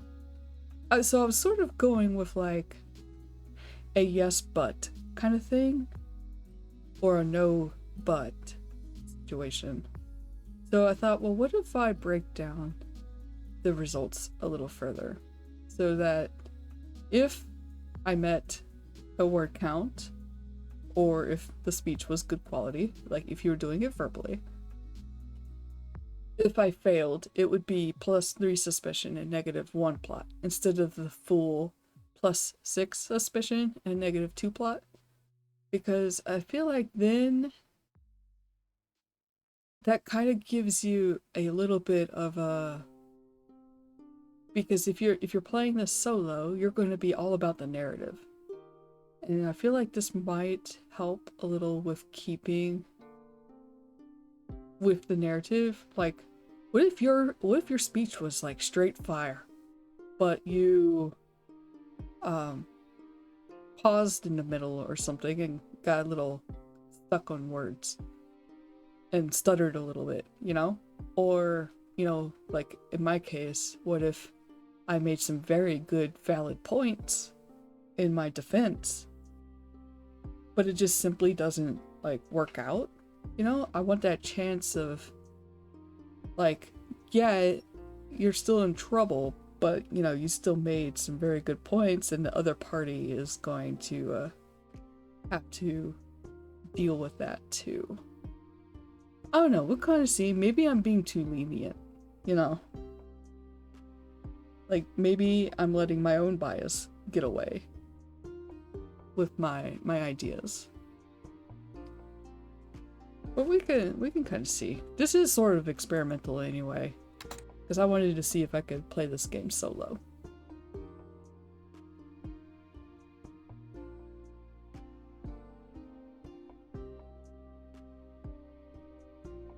I think too,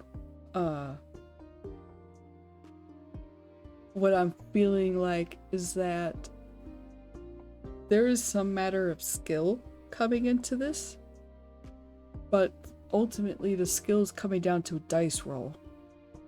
Or like the result is coming down to a dice roll.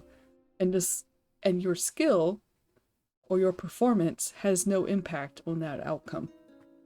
And I think that's what I'm kind of struggling with here.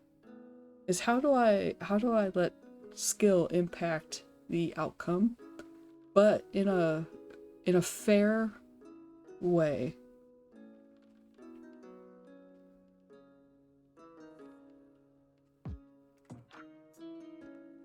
Because we have no judges here. We are our own judge. Which, I mean, a lot of this could be just overthinking, because, you know, I am playing by myself. I am my own judge, like I just said. If I wanted to say, you know, I'm gonna do this, I could do it. And no one's stopping me. And you could do that too. Because, you know, if you find it fun, and you know, you're playing by yourself, you should play for yourself. Do what you want to do if you think it's fun. Alright, so yeah, I'm gonna try this. I'll see how it feels. Alright, and I'm gonna say that, yeah, 99, man. 99.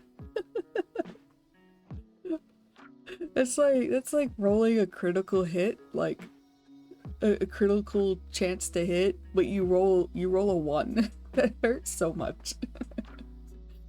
Okay, so yeah, okay. So I hit this. So yeah, we'll just do a straight fair, I think.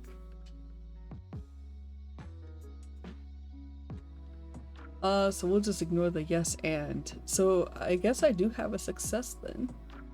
Okay. I didn't even have to really worry about the failure. The failure conditions, that's so funny. Alright. So I guess it works. And not only that, we seem to have greatly impressed Flory.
Someone upstairs is thumping around, and it is distracting. Let me write my romance in peace. This did turn out to be a little bit longer, but I figured, you know, for all the waffling I did, I wanted to make this a good one. Oh my gosh, what are they doing upstairs? They're like lots of repeated thumping. Oh, I need to turn my dice camera back on before I forget. Here it goes. Okay.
Okay. Got a little cheesy there, but it's okay. Alright, the Baroness gasped, her eyes wide as her fan fluttered in a panic. The crowd began to murmur, and from what Tabitha could glean, it was in her favor. The Baroness had forgotten that Tabitha worked in the government offices. Tabitha wouldn't have to do much to pull some strings and have an investigation performed into the Baron's income. It was actually unlikely that the information came from the Baron anyway, but it was extremely likely that the real source was in the hall, listening. They would take the threat as their own, for if Tabitha learned who actually spread the information, she could point an investigation in their direction instead.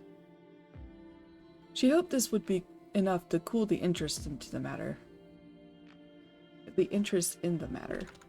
No one wanted to be caught performing illicit business with shady loan sharks, after all. After the party, Tabitha and Florrie boarded the carriage home. Florrie had been quiet for the remainder of the evening, exchanging polite pleasantries after the scene, but not much else. Tabitha tried not to squirm in the awkward silence. Then, finally, Florrie spoke. "Thank you for what you said back there," they said softly. Their eyes caught the moonlight outside, and Tabitha had to catch her breath. I know your reputation was also at risk, so you had to defend yourself because of me. But thank you anyway. I appreciate it. It was no problem at all. I didn't do it for me, Tabitha said. I did it for you. You've worked so hard, and so did your parents. They didn't want to be in the situation they landed themselves in, but they worked to get out of it, and you're making sure it doesn't happen again. I think that's very admirable of you, and I want to help make your goals reality. Don't worry about me. My family's name is usually enough to silence most people, and my mother is no stranger to drama in the family. Flory seemed surprised. Then their face softened in a smile. Tabitha couldn't be sure in the darkness of the carriage, but their cheeks also seemed flushed. Thank you, Tabitha, they said, and her name felt gentle, like, oh wow, I totally bungled that. Take two. Thank you, Tabitha, they said, and her name felt different, like a gentle, warm weight in her heart. I'm grateful to have met you, and not just because of your assistance with my family. You are a kind person. The ride home felt no less awkward, but there was a noticeable shift in the air between them after that. Tabitha had to quickly bid Flory goodnight before ducking to her room, so she could bury her head into her pillow, as if she could hide the hammering in her chest from the moon.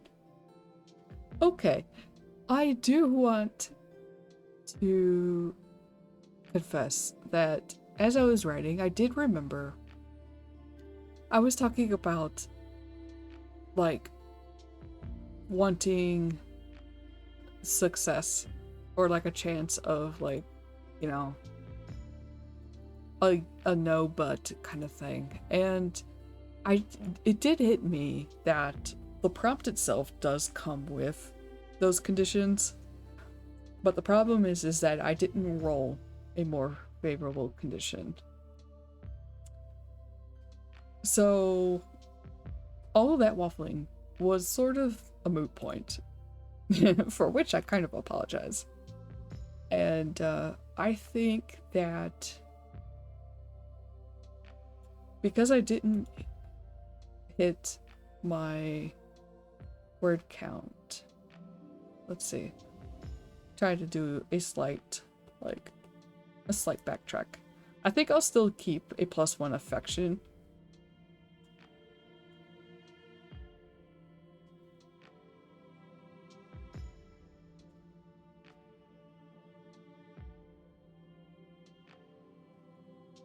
So let's see, so you panic. If you repeat yourself more than twice, say something obviously incriminating, or make another player laugh, you get +4 suspicion and -2 plot.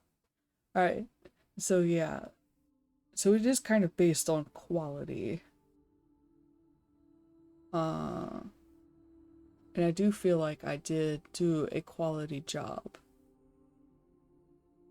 So yeah, I think that, yeah, this is fine. And the +1 affection still resides with, or complies with the affection rule, where if your character does something to make the other character fall more in love with them, then they get a +1 affection regardless of what happens in the prompt itself. So I can still do a +3. And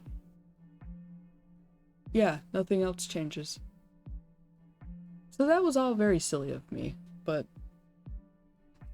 I got a little tunnel vision there, so my apologies there. I'll try to remember, like, the bigger picture, I should say.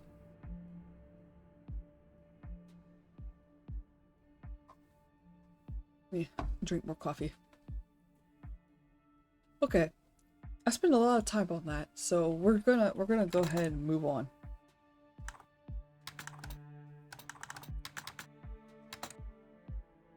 Okay, so the next card, 7 of Diamonds.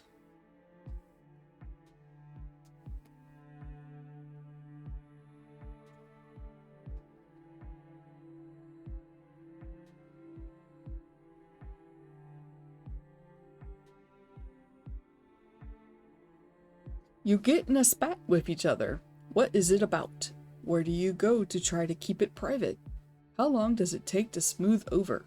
-1 plot. Oh boy, oh boy.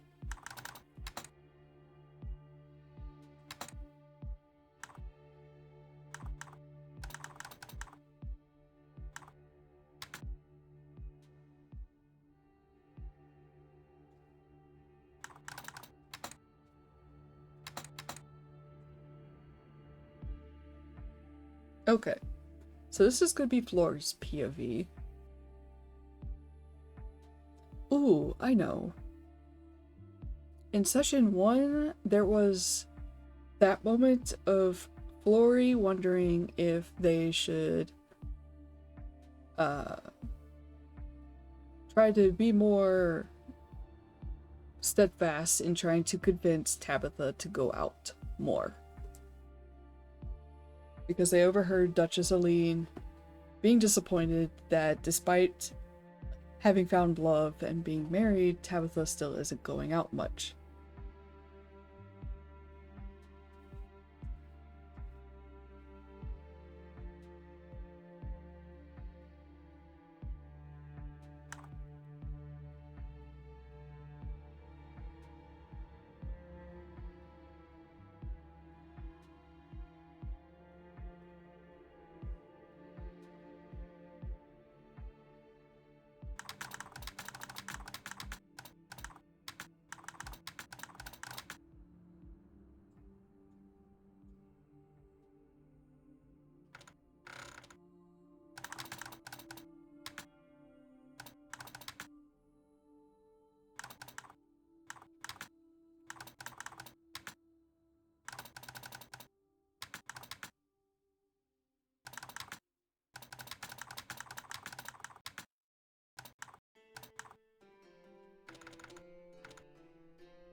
Okay, so why is this one not being flagged as misspelled?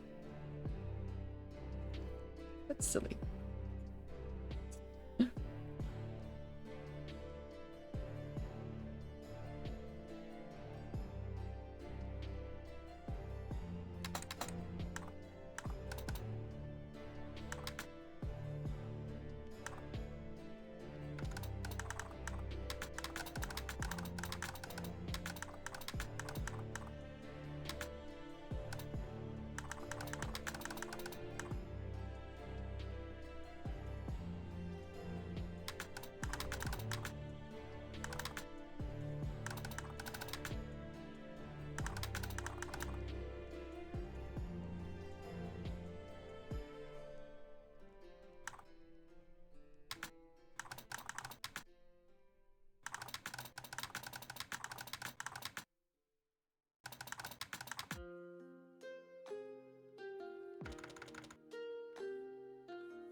Oh, 1 second.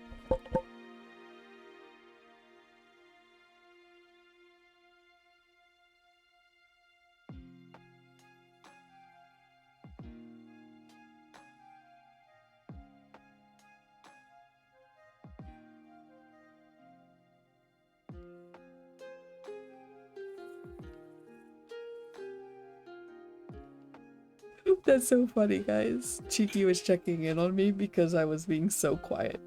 But I had also, like, had the door more fully shut, so I couldn't really hear much at all. Oh, she's so sweet. No, I'm just typing a lot. This definitely turns into a journaling game when you're playing solo.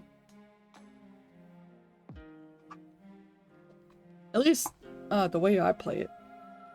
Which is fine. I've been itching to do, like, this kind of journaling. So, this has been feeding me. Okay, so, let me try to... I'll try not to take so long, though.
actually. I don't know how to actually say that very well. So I think it's soiree, but I'm not. No way, it is soiree, right? Yeah, that's how you say it. I feel like it's misspelled, but I'll just leave it.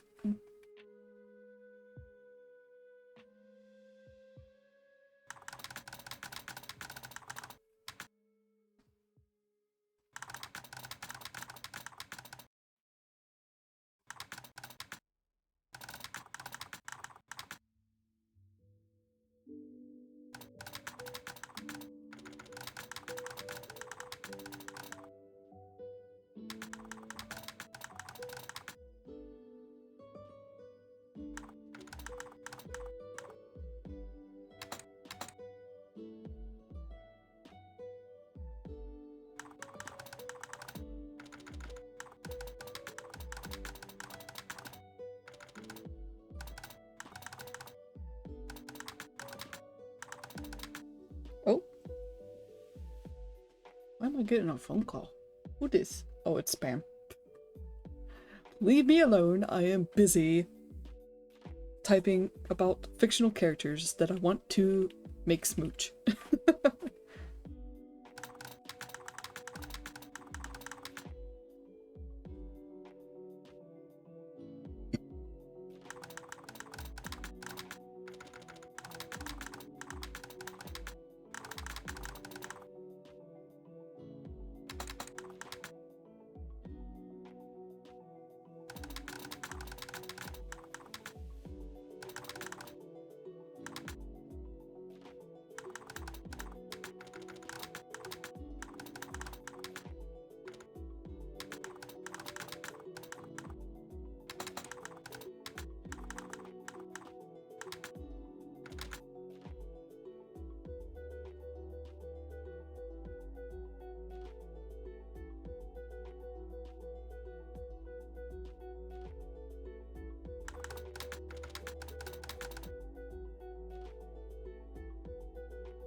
Okay. That took a while anyway. It's probably because I threw some dialogue in there. Alright. I heard there was a new cafe that opened last week, Florrie commented as they set down their tea.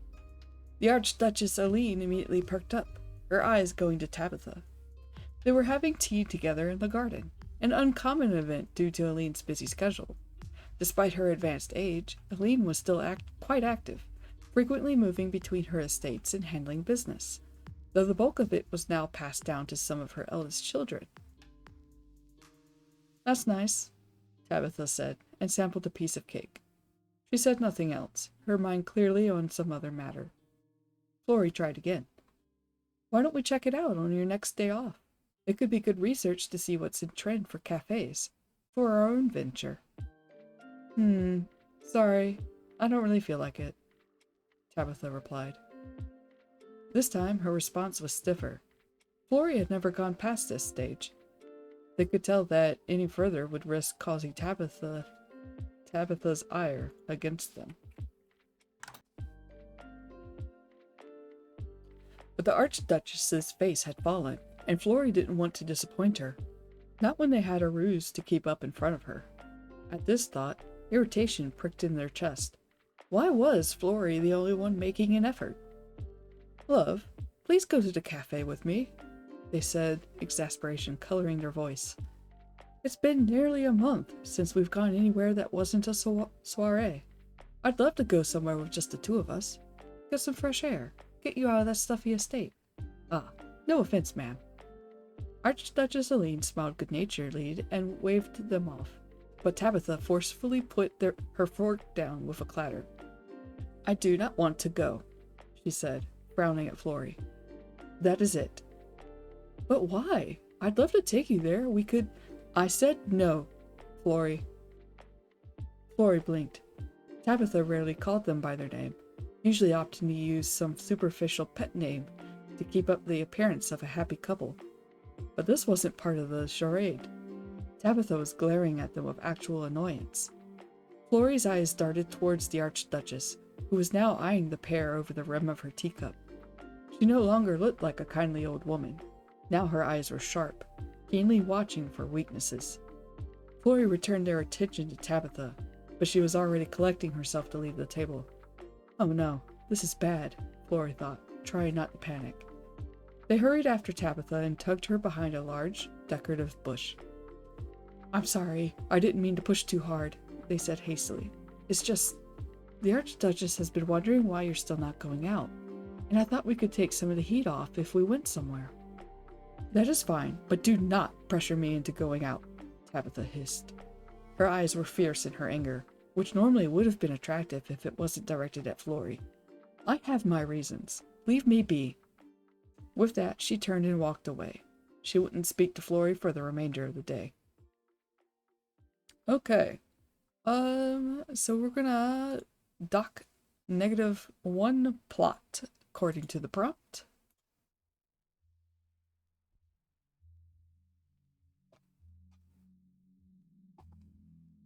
I almost feel like this should dock for suspicion, but why am I connecting to chat again? That's weird. I wonder if it's just OBS. No, because I'm getting that on the Twitch page too. Whatever. Okay, yeah. But I mean, I guess it does make sense because this ties directly to, like, their goals of keeping the marriage together. Because Aline could annul the marriage. Okay, I'm going to draw another card. I feel like that was pretty fun too. A little bit of drama. So far I've been able to tie like different threads together, so this has also been making me very happy. All right, what we got?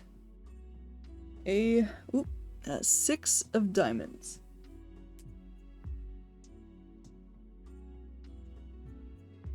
Oh, okay, so this is right above the one we just did. And this one's gonna be in Tabitha's POV.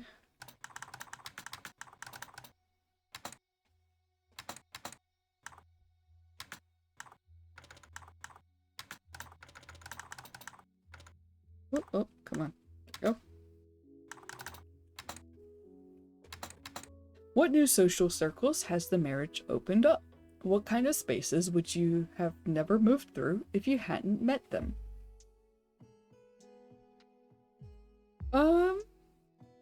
Okay, so there's no token change for this one. I might try to keep this a little on the short side. Since we're in Tabitha's POV, this would be what kind of social circles has opened up that she normally wouldn't have been introduced to if not for being acquainted now with Flory. Flory is a commoner.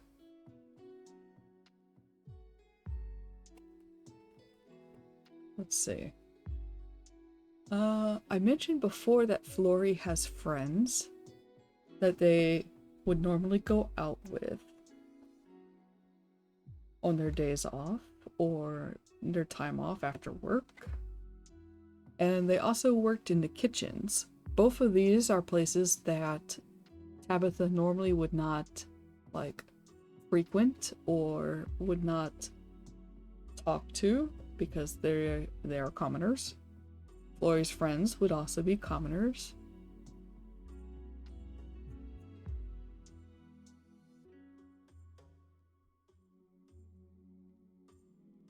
Let's see.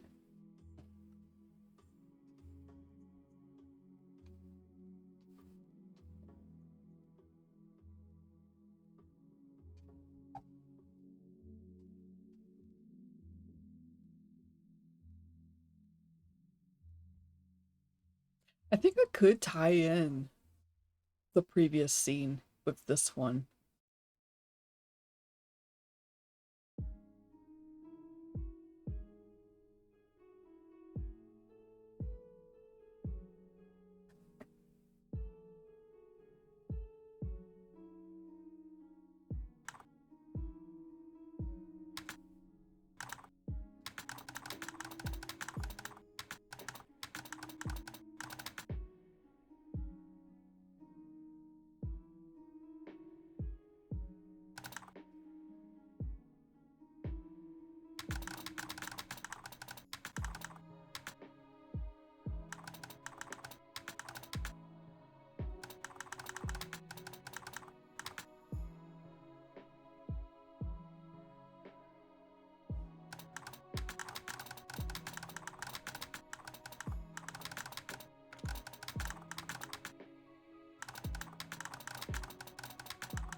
Alright. Sorry about that. I keep, like, having these long, long periods of silence while I'm typing. But, like, I'm getting really into this. And, I just, yeah, I just get into the moment. Kind of worse, more worse than usual, really. But, let's see. Let me go ahead and read this aloud. Yeah, there was an ad break at one point. I don't even know when it happened. I was so into it. A few weeks passed after the disastrous tea time in the garden with Florrie and Tabitha's mother. Let's see. Let me indicate who was the subject. Tabitha had resumed speaking to Florrie the next day, her anger having cooled off by the morning, and they had picked up the charade without any issues. Tabitha was grateful for it. She knew she had jeopardized both of their plans by rejecting Florrie's invitation in front of her mother like that, and Florrie had made a valid point. She knew she had started becoming a recluse over the last couple of years. She just couldn't stand the pressure she felt when she was out in public. The parties and soirees were bad enough, but at least she could usually hide near a curtain or on the edges and avoid conversations for the most part. Naturally, that had changed after her sudden marriage to a commoner, but with the mutual lie between her and Florrie, she'd been able to keep up appearances and push through. It's just a cafe. I used to enjoy them, going with friends and having a lovely outing with cute outdoor seating and even cuter suites, Tabitha thought, staring out a window, her book forgotten on her lap. Lately, it'd been getting harder to sit and focus on books. She'd been wandering through the estate more and more, and yesterday, she had realized that it had been months since the last time she even went to a musical performance. I think Florrie is right. Maybe it's time for me to start going out again. She stood and put her book down on a table, then left in search of Florrie before her nerves got the better of her. It took some time, but she eventually found them in the kitchen. A loud ruckus greeted her as she pushed the doors open, but it quieted immediately upon her entrance. Florrie was surrounded by other kitchen workers, who were all covered in flour. Ma'am, good morning, one of them cried, dropping a curtsy. The person next to them elbowed them in the side. It's afternoon already, you nitwit, they hissed under their breath. Good morning, good afternoon, ma'am. What's going on? Tabitha asked, amused. Sorry, my friends and I got carried away, and, well, flour certainly can get everywhere quite easily if you aren't careful, laughed Florrie. I was showing them how to make this new bread I learned the other day. You seemed to like it quite a bit, so I figured if the others knew how to make it, you could have it whenever you'd like. Tabitha felt touched, but guilt burned in her chest. This wasn't part of the charade. Florrie didn't have to pretend this far, didn't have to go out of their way to teach the kitchen staff how to make things that Tabitha liked. She didn't even know which bread Florrie was referring to. Can I join in? She asked without thinking. I wouldn't mind learning. Everyone looked at her in surprise, then at Florrie, who was equally surprised but wore a big grin. Sure, let's get your hair pulled back and your hands washed. Elias, can you grab an apron? Even though the kitchen was within the estate, Tabitha felt as if she was in an entirely different world. She'd never interacted with the kitchen staff before this, had never spent much time in it at all. But soon, she was giggling and laughing with flour in her hair as everyone punched and pounded dough on the table, then waited with easygoing chatter while the loaves baked. While hers was more misshapen than the others, it tasted delicious. I've never eaten something I've made myself, she confessed later, though Florrie wasn't surprised. That's to be expected with your status and all, but if you'd like to join us again, just say the word. My friends are good people and they liked having you in the kitchen since you wanted to learn and got your hands dirty. Well, not dirty, you know what I mean. They laughed and Tabitha felt her troubled heart ease a little. They didn't leave the estate, but it almost felt like she had gone outside. Perhaps she could use this experience to work her way up to an actual outing. Alright. Oh, cool. So, there wasn't any token changes with that. I wound up kind of going off. But, I think I'll do one more card. Then I am going to break for lunch. And I'll probably cut the stream off so that I have a nice VOD packaged up for me. I don't have to edit it out. And then I may switch to FF14. Kind of depends. I've also just been kind of vibing with this. There's not really too much going on.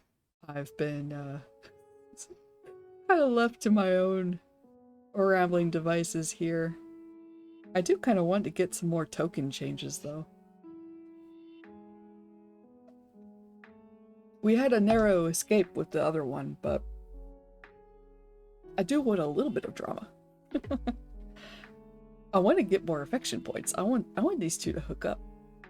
But I do need to make a bio break, so I'll be right back.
Okay. That had happened quite quickly. I was like, "Ooh, I suddenly need to use the bathroom." Okay. Yeah, I'll do. Man, why do I keep connecting to chat? I'm like not dropping anything, so I don't understand what's going on with Twitch.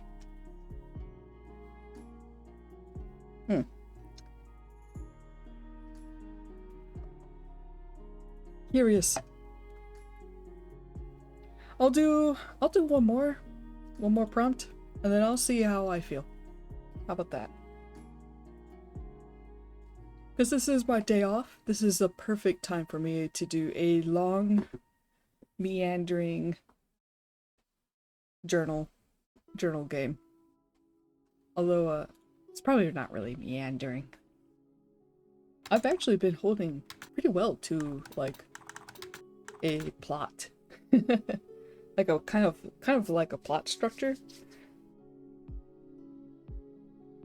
Not getting a lot of like super high energy drama points, but I could see myself cleaning this up, maybe adding a little bit more to it and turning it into like a short story or something. All right, what do we have? I gotta see Obsidian or OBS for this. Make sure that y'all can see the card. Ooh, I got an ace. I love how shiny these cards are. I love it. Okay, so an ace. I believe that is... Oh, actually... An ace is not a face card. What was that? Ace of Hearts? So this is just a normal prompt. Ooh. Hello, I hit gold.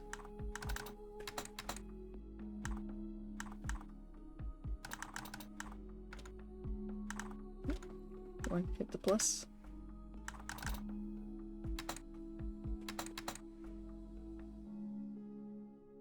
You've had a little too much to drink. A sincere compliment slips out. What is it? What does your spouse compliment in return? +2 affection. Oh, that's gonna jump us to 5. Oh, that's gonna be good. Okay.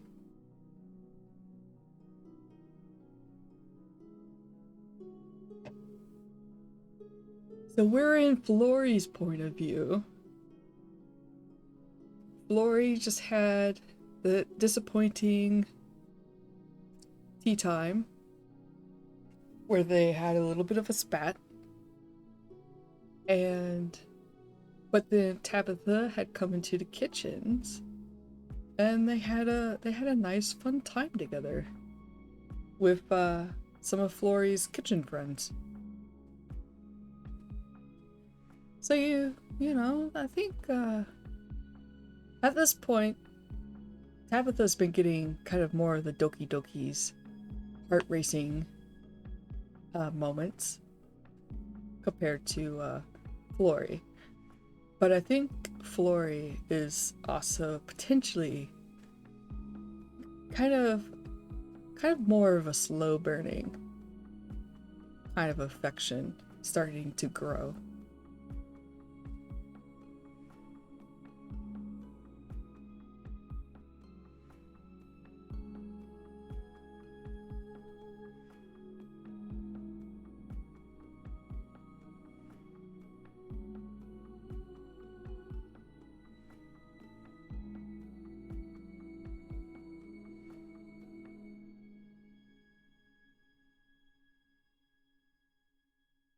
I'm just thinking about this potential scene.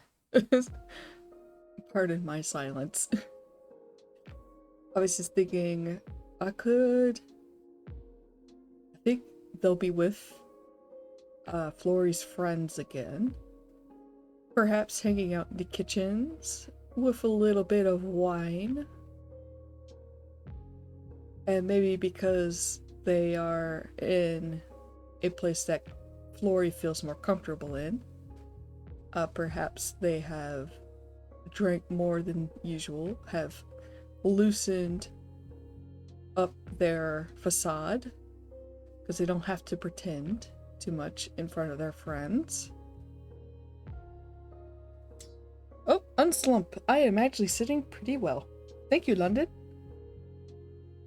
I'll turn it into a stretch though. Because like I know I was just standing to get to go to the bathroom, but I can do it with a little bit of an arm stretch and back wiggle. Wiggle wiggle. Whew. Okay. Thank you, London.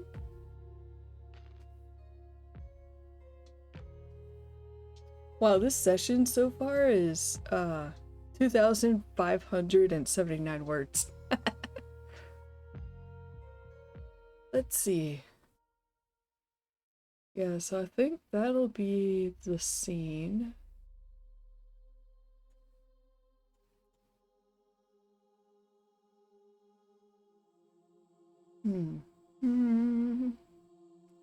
What should the compliment be?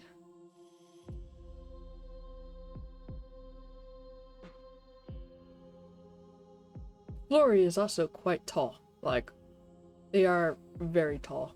And Tabitha is a bit on the short side. So I'm just imagining, like, this tall, gangly elf stumbling against this much shorter half-badger person.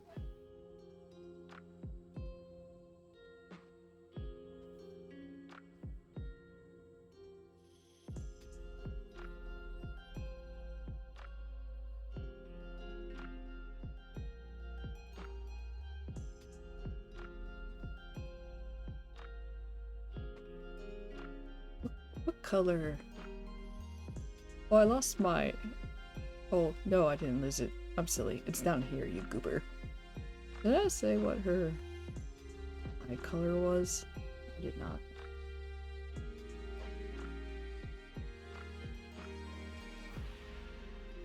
We'll make them brown.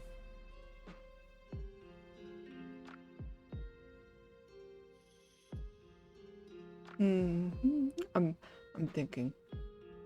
Let's see.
I get so into this.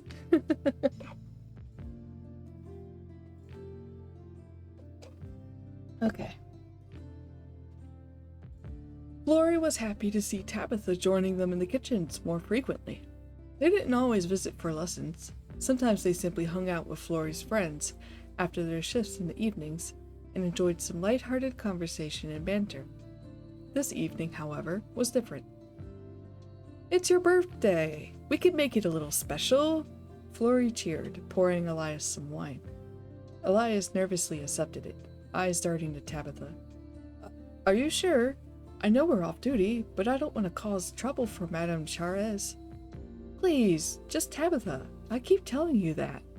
Tabitha laughed, tipping back the remains of her first glass of wine. "Like Florrie said, it's your birthday.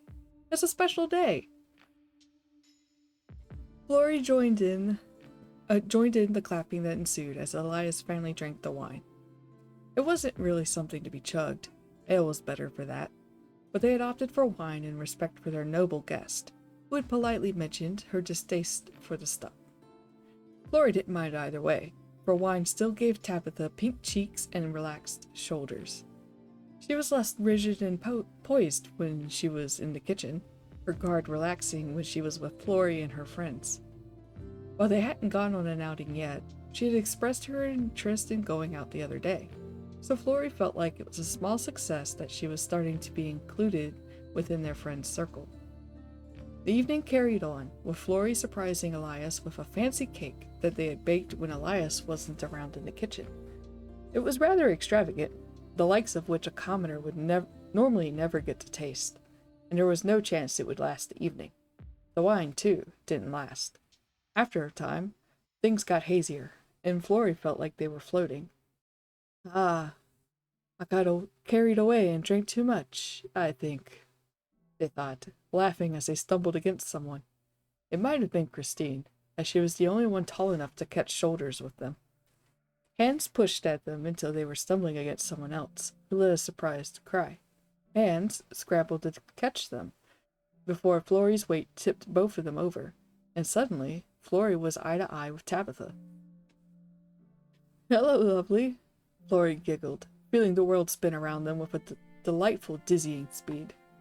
Tabitha's grip against them was solid, holding them in place, preventing them from floating away. They snuggled against her further, drawn to the warmth of her chest and arms.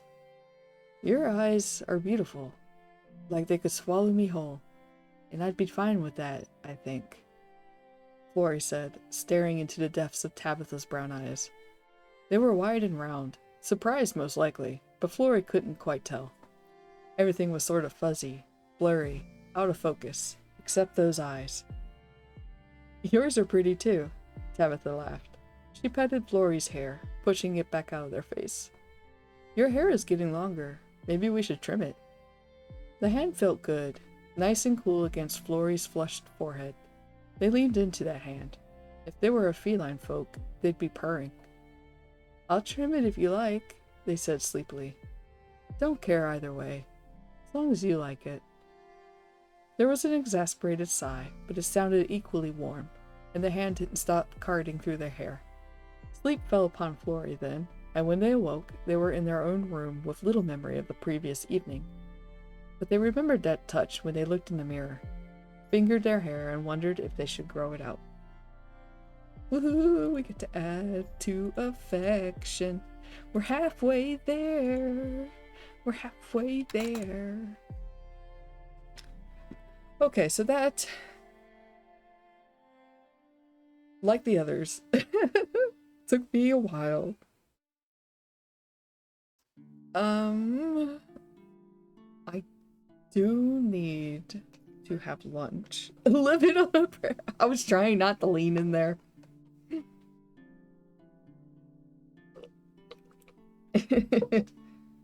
Calling me out of my Bon Jovi.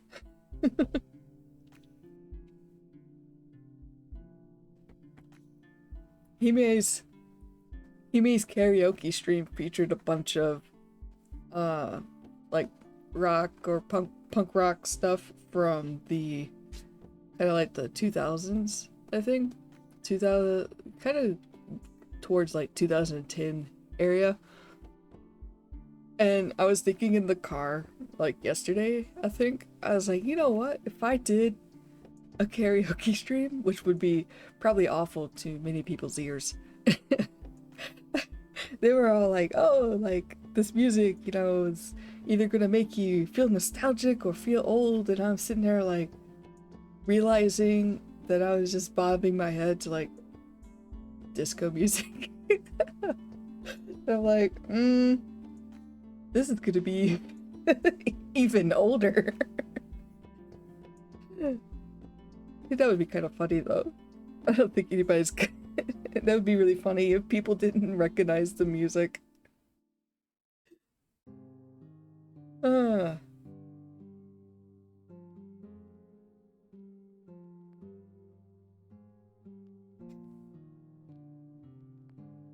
I would love to do a karaoke stream. Yeah, see though, you wouldn't be a karaoke stream, London.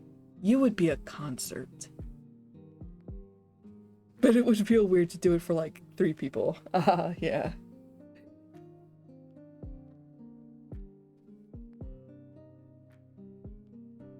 Yeah. My audience is also pretty small right now.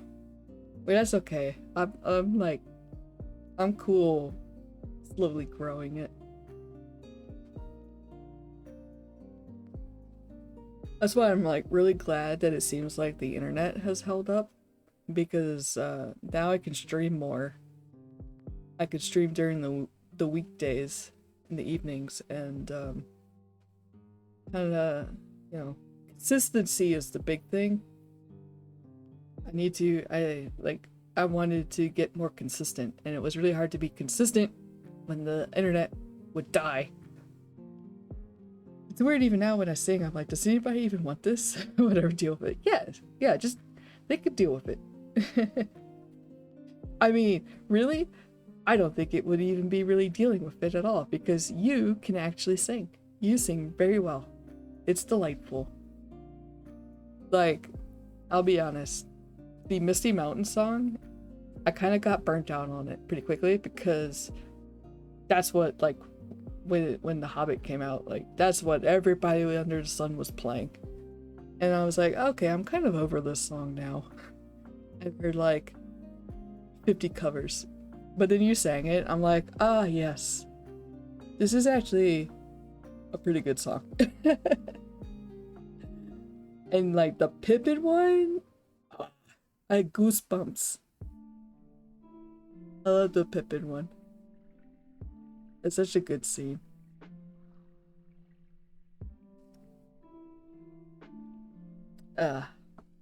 Makes me want to watch Lord of the Rings all over again.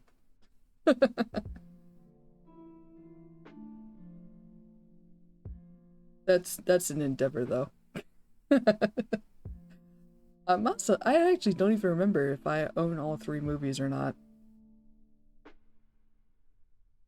Yeah, of course. Like, I'm not just like saying it to make you feel good. I genuinely mean it. Like, you sing very well. And I mentioned earlier, like, you doing a karaoke stream? That's not karaoke, that would be a concert. Mine would be a karaoke stream where you wish you had a few beers. Yeah, I mean, I think you should. You know? Like, what if I did all the songs I know and just do one? Oh, oops. 1 second. That was my lunch alarm, because usually I take lunch at 12:30, and I have a 5-minute heads up alarm at 1:25 for when I have to clock back in. And I forgot to turn it off for today. Yeah, I don't know. I think maybe the next time I'm in the car, maybe I'll try like recording myself to see how bad I actually sound. Because that's the other thing too. If I get a little goofy, if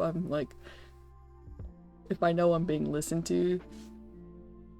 So I'm like, do I actually sound bad? I don't know. Because I've been told that I sound bad. Like, we had Rock Band for a little while, and we could only get my sister to do the microphone part. My own family didn't want me to sing.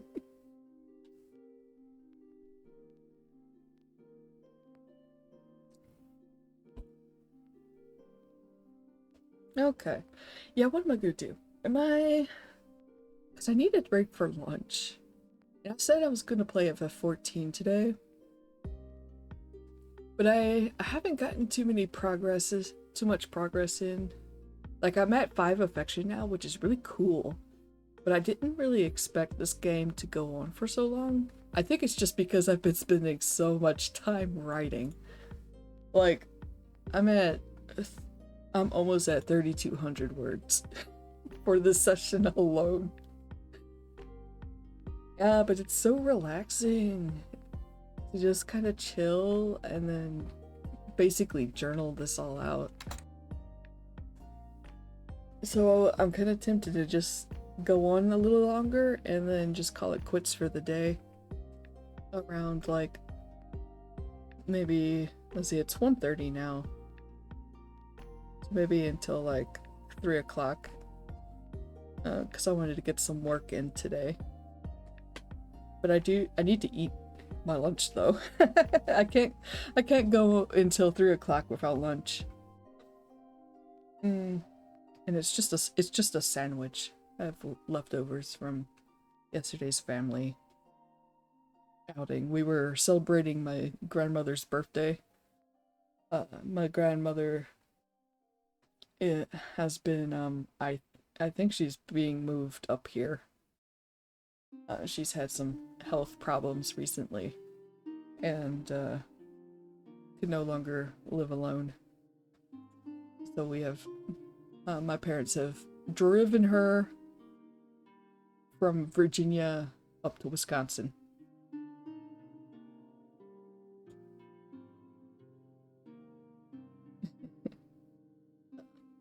Okay.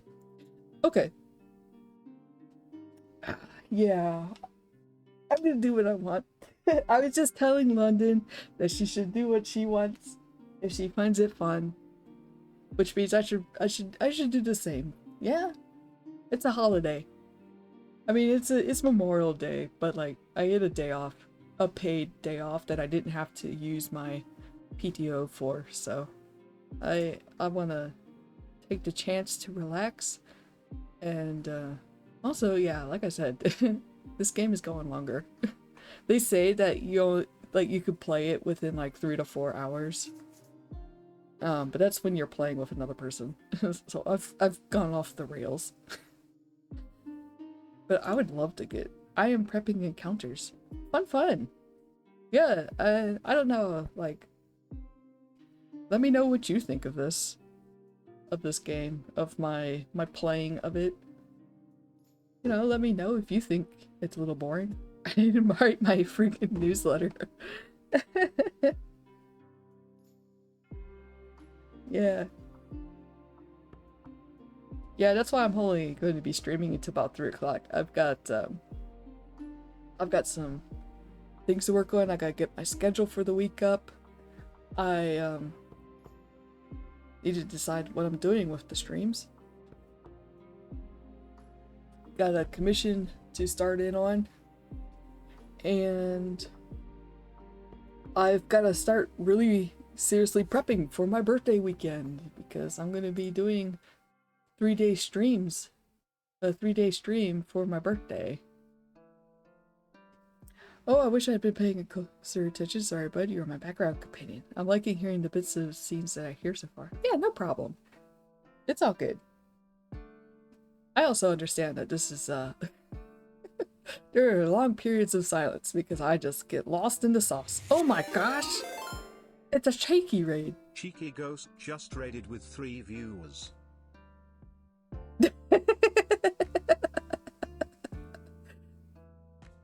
Hello! Hi, I am Zachary, your friendly waypoint in the Vale. I was... Yeah! That's me!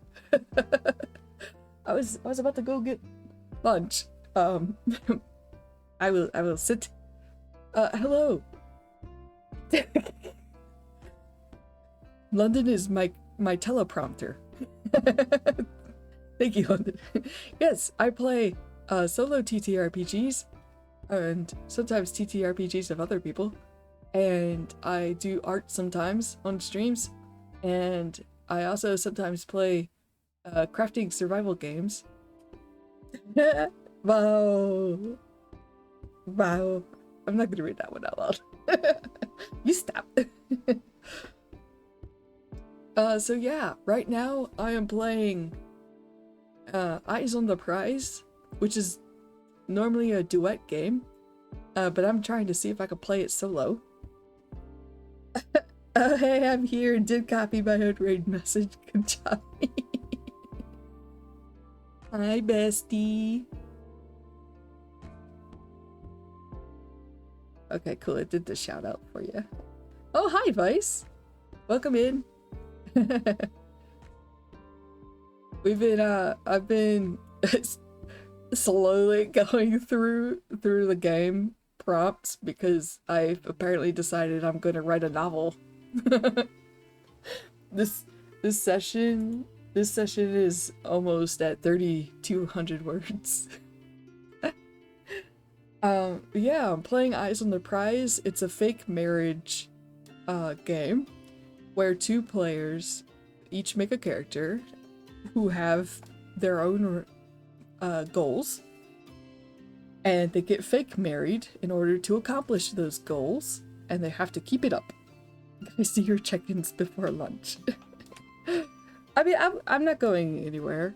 I'm gonna grab lunch, I think, to heat it up, and I am not slumped. I was like, not really. Okay, I'll do the stretch out.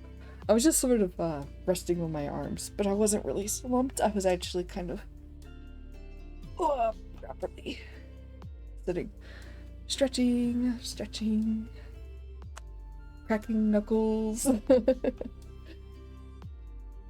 Okay. So yeah, you and another player, your characters get fake married, and you have to like you draw cards.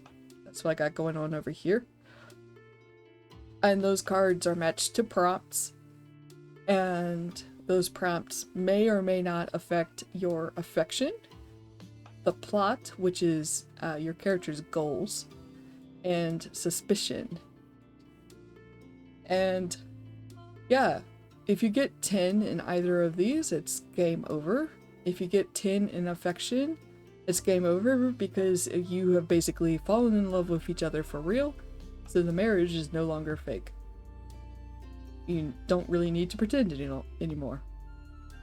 Whether or not your goals get accomplished would be another story. The goals, or the plot, if that hits 10, that means you've essentially accomplished your goals. And whether or not the marriage continues is kind of up to the narrative. And if for suspicion, if that hits 10, then the jig is up. You've been busted, and that would have consequences for the narrative.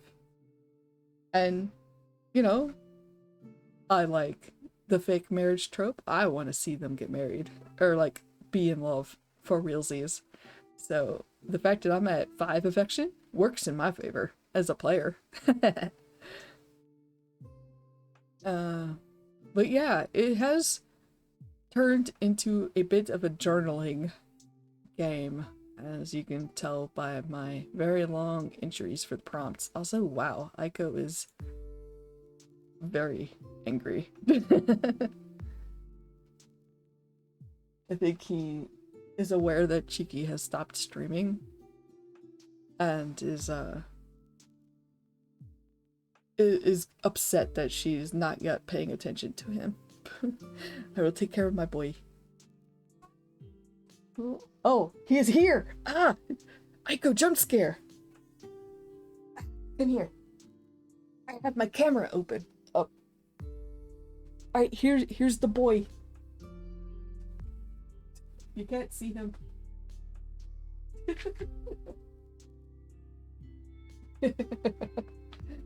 Yeah? You didn't like that?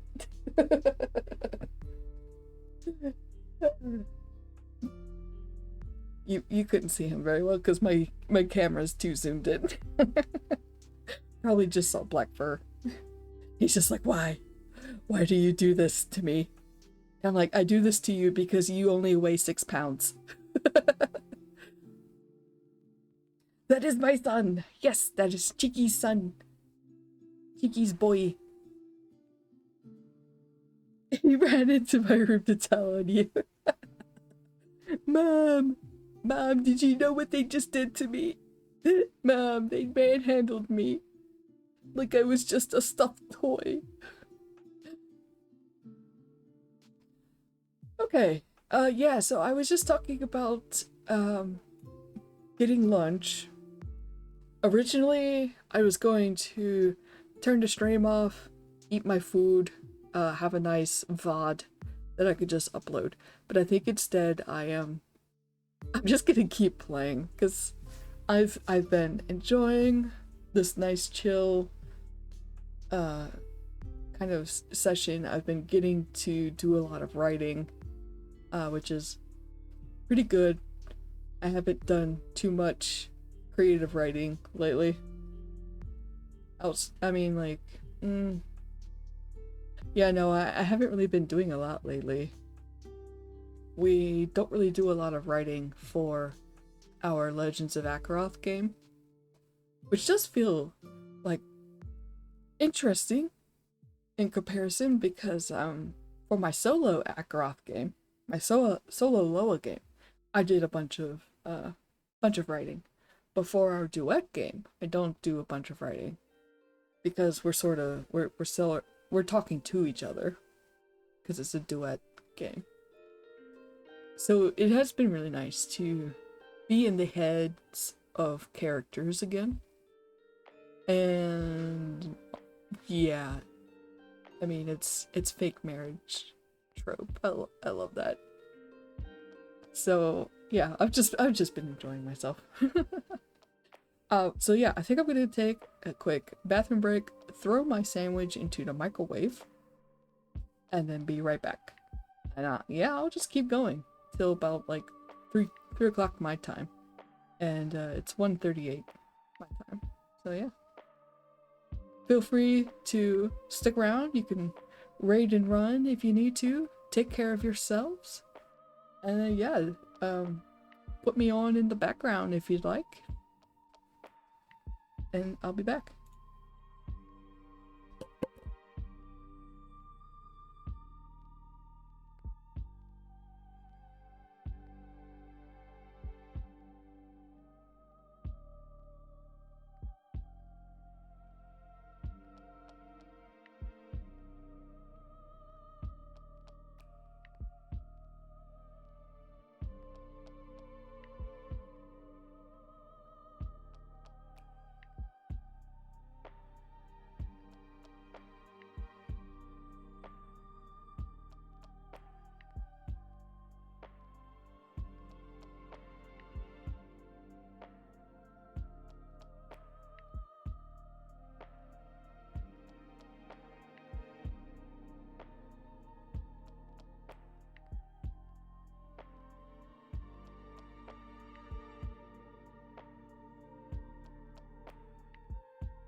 Okay, I have returned.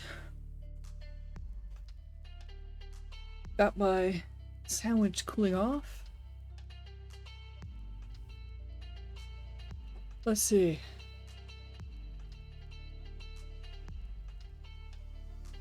Okay, so we had a Flory POV, so this time it's gonna be Tabitha. Let's see what we've got. Six of Hearts. And I'll probably eat as I work on this prompt.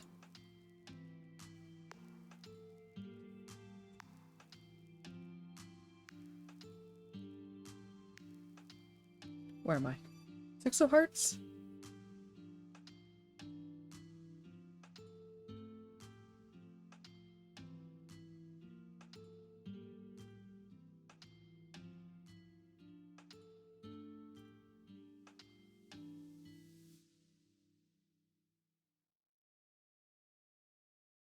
Oh, this is a kind of odd one.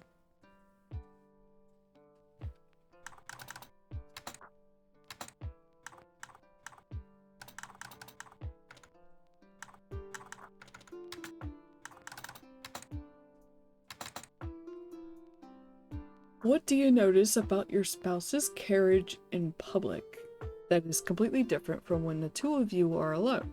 A new hand gesture, nervous vibrato in a voice, a cruel glint of their eyes. Do you think it's more or less real than the version you know? So there's no counter for this one. No token change.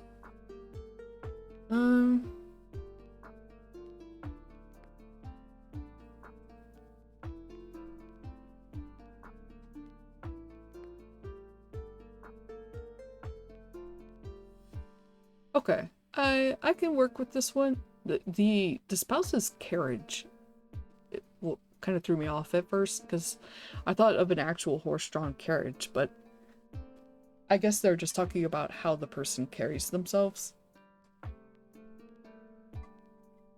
But I think I might be able to turn this one into a quick one. There's no token changes here, so I'd rather spend much more time on something spicier.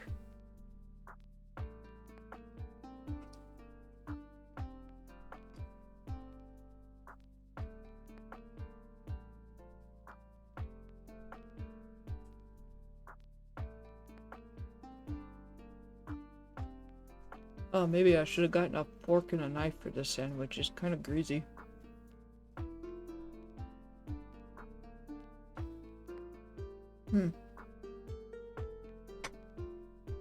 Okay, 1 second. I'm gonna go grab utensils.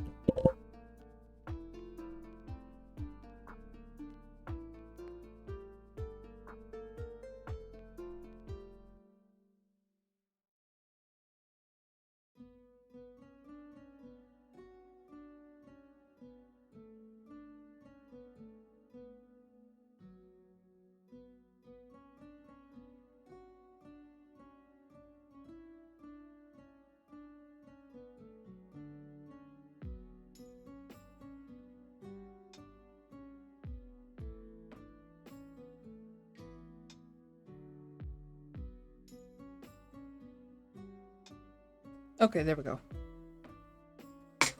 It's just a turkey sandwich, but it had some fried onion shreds on it. And when I microwaved it, it kind of got like kind of greasy. So I just grabbed a fork and a knife because I don't want to have to keep wiping my fingers in order to type. Okay, let's go.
Holy heck! I was muted the entire time. I gotta reread everything. Thanks, buddy. That would have ruined my VOD if you were not here. That was so close. Yeah, oopsie, no kidding. My gosh. Oh. Why is it not working? Hello? Fish? Fish, did you break? Uh-oh.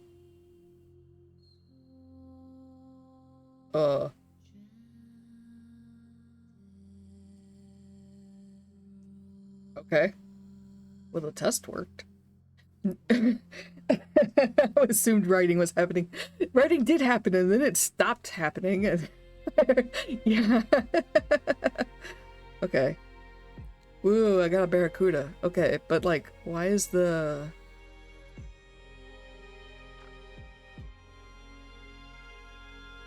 Yeah, Cheeky does have that advantage. That's good. So why is the fish not happening?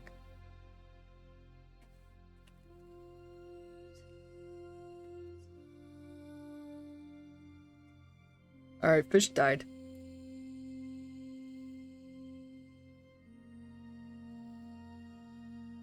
One sec. I gotta restore fishing.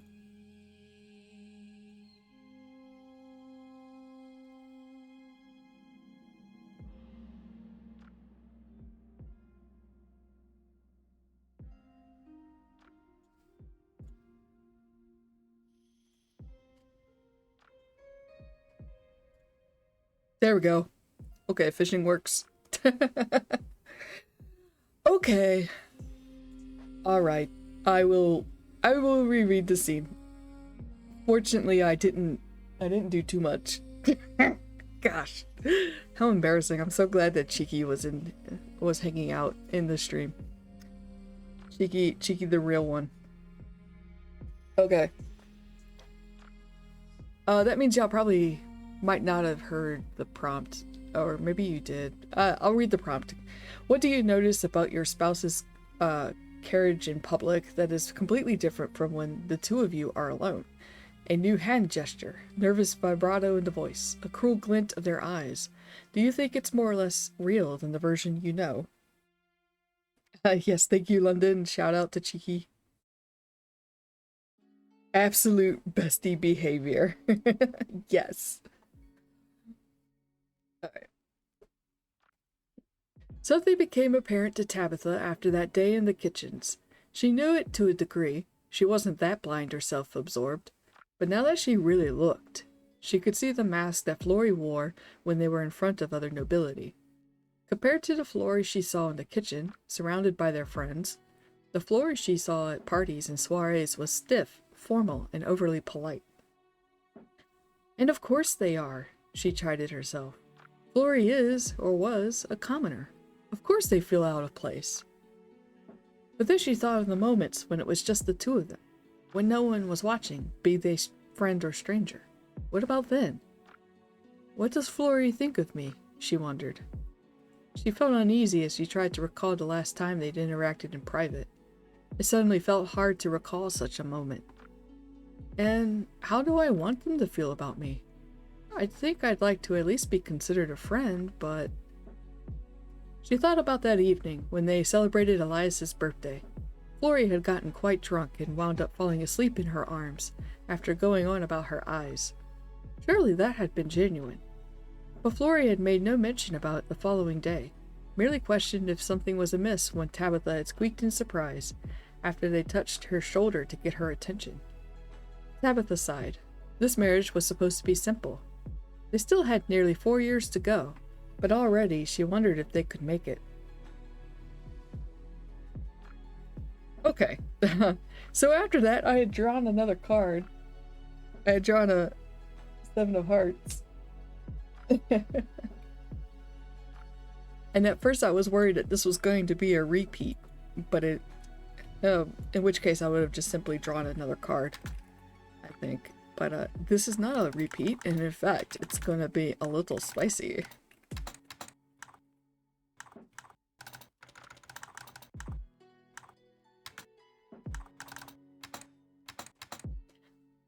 You spot someone attractive across the hall and stare a little too long. What alluring trait do they have that your fake spouse doesn't? And then it adds +1 suspicion, -1 affection. Oh no, not my precious affection. Oh no. Okay, let's see.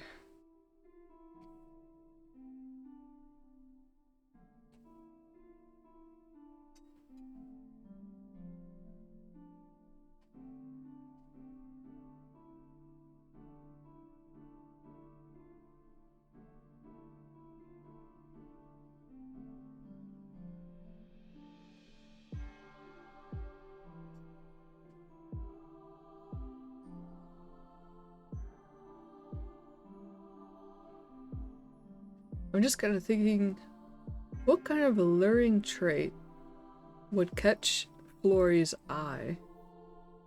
And it says across the hall, so I'm assuming that this is going to be as some kind of social function.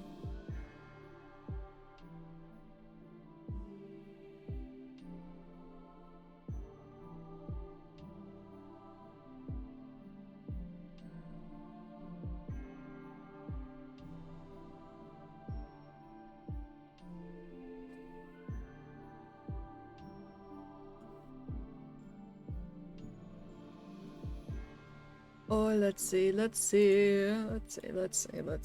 gonna take a bite of sandwich. I'm just thinking that at this point, Florrie may be catching feelings for Tabitha as well. I'm trying to think what would catch their eye and distract them from this.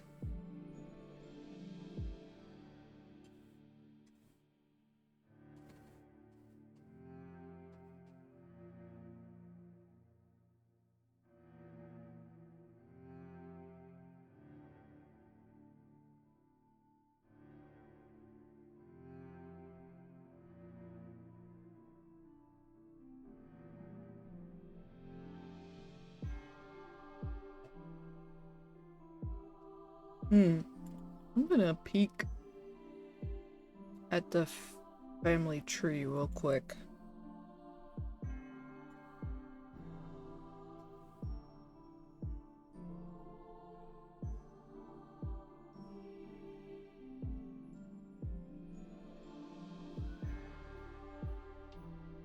Is there another family member that is in the same kind of age group? Why is this like this? Where did these come from? I hate having the scroll bars. Those weren't there before.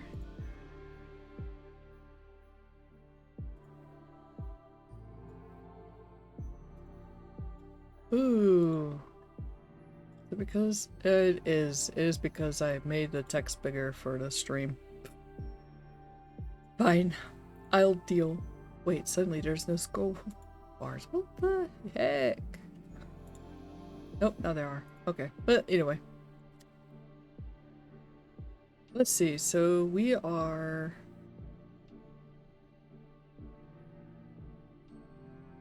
Here's Tabitha. Daughter of spouse 8, who is alive somewhere. I don't think it would be from the Elaine branch. Let's see.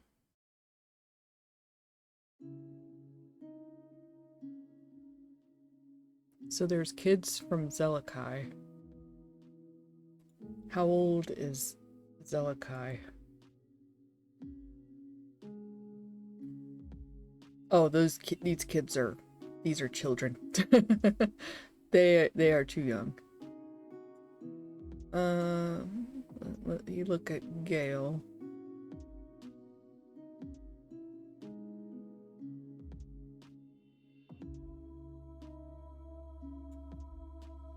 Hmm.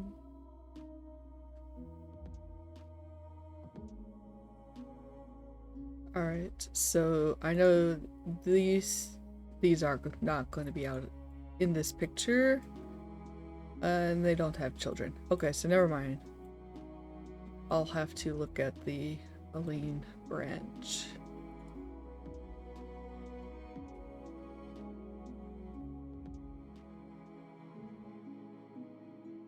Alright, so here's Tabitha. Let's see. Are any of these people single?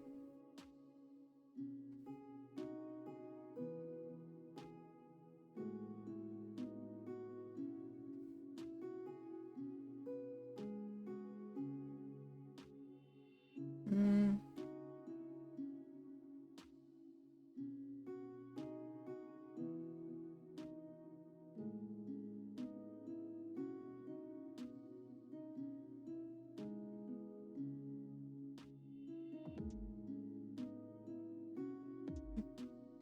Why is this not connected?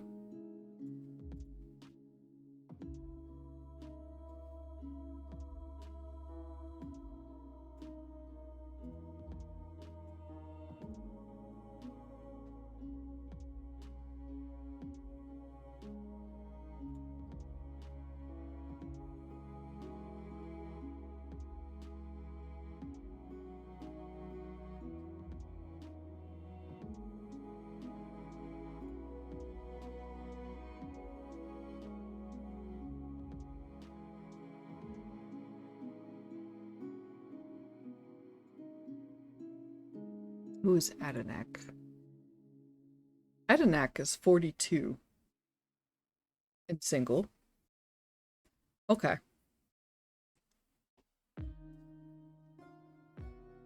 Put some lotion on my hands real quick. Alright, because I think it might be a little spicy if we had someone from the same family branch catch eyes.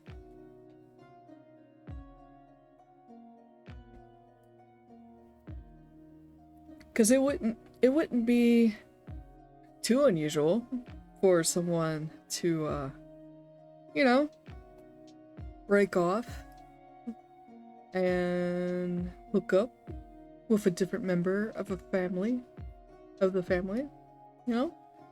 I mean, not so much unusual, it's probably unusual or uncommon, but not out of the realm of possibility, especially if this is, you know, revealed to be a loveless marriage or not the marriage to pan out. And besides, maybe Adenak is not a good person. Actually, what's the relationship? Are they... Let's see. Looks like they are half siblings.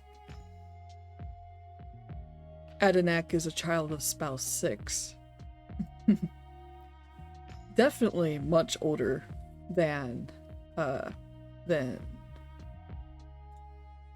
Flory, though. Oh, hold on, I actually still needed that tab. Okay, so half human, half dwarf.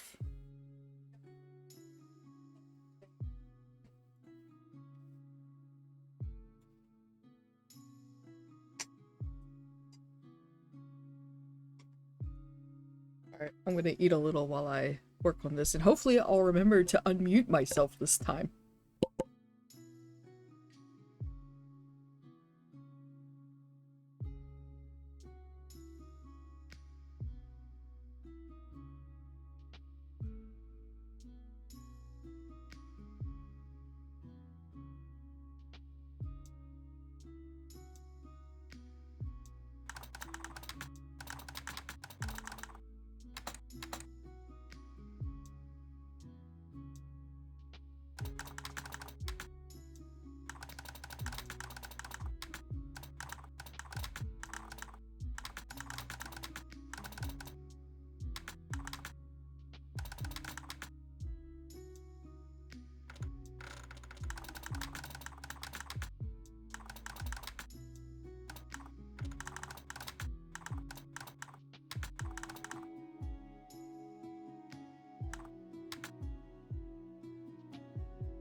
Alright, here we go. I remembered to unmute myself this time. Alright. Took a little work. I was more or less introducing a new character in all of this. Alright. Flory made a mistake. They were attending another dreadful party, this time hosted by another member of Aline's brawling family branch. There were members of the royal family everywhere, which put Flory on sharper edge than such parties usually did. However, there was the promise of lunch at a cafe with Tabitha tomorrow, a hard-earned victory against her reclusive tendencies. And Flory was genuinely excited for it. They were eager to go somewhere more casual, where they could relax a little more and be themselves, but outside of the stuffy estate. Relax a little more together, because I wanted to make sure it's clear here that this is talking about both of them, not just Flory.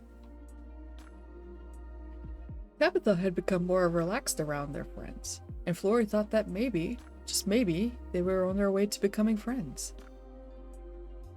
Excuse me, but may I have this next dance? A deep voice appeared by Flory's side. They turned and discovered Adenak Charez, one of Tabitha's many half-siblings. Mixed with dwarven heritage, they barely came up to Flory's sternum, but somehow, Adenak still managed to create a dark, imposing impression. They chose to wear a traditional beard but kept it short, neatly trimmed, and with sharp edges. Their black hair was slicked back, and while it was already shot with silver, it only added to Adenak's handsome appeal. Flory couldn't remember how old Adenak was, but they had to have been at least twice Flory's age. Normally, Flory wouldn't spare someone that old a second glance. Even Tabitha, just over 10 years more senior than Flory, was pushing it. But there was something alluring about Adenak, dressed in all black, a daring statement for a party. They were muscular too, with large hands that could surely do many a great thing in bed. Flory flushed and found themselves offering their own hand, and Adenak swallowed it whole. One sec, I need some water.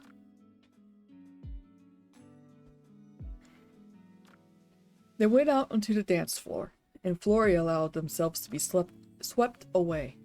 Despite the height difference, which both dancers had grown used to over the years, they danced elegantly, and with touches and a distance that bordered on improper. That was a fine dance, Adenak said, bowing as they left the dance floor. When they straightened, their eyes lingered on Flory's, their dark depths sending a shiver down Flory's spine. Thank you, Flory stammered, trying to rein themselves back in. They were quickly realizing their error as murmurs around the pair increased. It was my pleasure. Oh, I'm sure it was, Adenak chuckled, and finally turned to disappear into the party. When Flory turned, trying to cool their face down, they met Tabitha's stare. To Flory's despair, her ass, oh. Freudian slip? Her face was ashen, her eyes horrified at what she had just witnessed. Flory felt the weight of what they had just done crush down upon them. They had just danced improperly with an unmarried person, and Adenak Charez of all people. Adenak was considered a black sheep even by Aline's standards, and was still single for a reason. And the entire hall knew that, had just seen what just happened. Flory had unknowingly besmirched Tabitha's image and their marriage by flirting with Adenak, whether they had intended to or not. Flory had nearly ruined both of their plans, and now there would be rumors of Flory having an affair with another Charez. Tabitha turned and left across the hall. Flory's heart sank. Their date to the cafe tomorrow was surely not going to happen now. Okay, and that had +1 suspicion. -1 affection. Wah, wah, wah. But you know, it can't all be roses and sunshine. We gotta have some conflict, some drama. Alright, let's draw another card. Why is my Why's my Discord going off? Oh, I see. Everybody's posting their schedules now. Schedule. The thing I need to make later. But I think I got time enough for one more card. So let's go! Yeah! More hearts. Wow. I promise you, I did shuffle this deck several times. So we got 8. Man, I want another marital trial. Let's see. How do I get boiling points again? Oh, I see. Okay. So when you hit 10 in either category, that triggers a boiling point. And it's a challenge that will either end the game or allow your couple to keep their eyes on the prize and continue playing. Okay. So it might not be game over. Let's see. This one.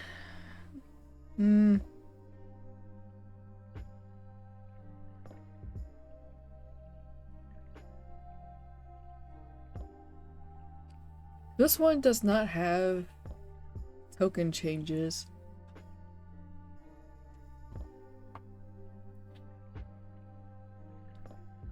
While it could be relevant to the story, I'm kind of tempted to skip it because I do want to move this game along. Because I just had like a little bit setback with the affection. I added some to the suspicion, and I am worried I'm gonna make this into a campaign. Or I'll just wind up going on and on. So even though it could be relevant, I think I'll skip it. I can read it out loud though. Your eyes are glazing over during a particularly empty conversation, and you find yourself thinking about past lovers. How is your spouse different from people you've loved in the past? What do they have in common? And it would be relevant because we have not really talked too much about Tabitha's failed relationships up until then. And I will say that the first one was definitely a failure, not on her part, but on the exes. I'm thinking there might have been some like toxic stuff going on in that one, which maybe a lot of people don't know about, and that is why there would have been that risk of her getting married to him again. But it might have been something difficult for her to speak up about. And so she never did, and now she probably feels it's too late to talk about it. Because he'll have just gotten away with it. But I don't really... Because there's no token changes, and like I said, I kind of want to move along, so I think I'll just draw another card. Please don't be a 9 of hearts. Oh, hooray! It's an 8 of spades. Cool, because the 9 of hearts would have had a stat change. But it would have been a little awkward to handle. 9 of hearts was, is your character turned on right now? If so, -1 plot. Okay, 8 of spades. Oh, this one is also not a token change. So I'll just skip this one too. Reveal something about yourself that will surprise your spouse. Something completely at odds with your public-facing persona. Something, dare we say, Gap Moe. I love that. But yeah, I'm gonna skip it. 7 of spades. Oh no. Something about your spouse is totally at odds with your lifestyle. It would have been a deal breaker in a real relationship. Bring it up.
Okay, here we go.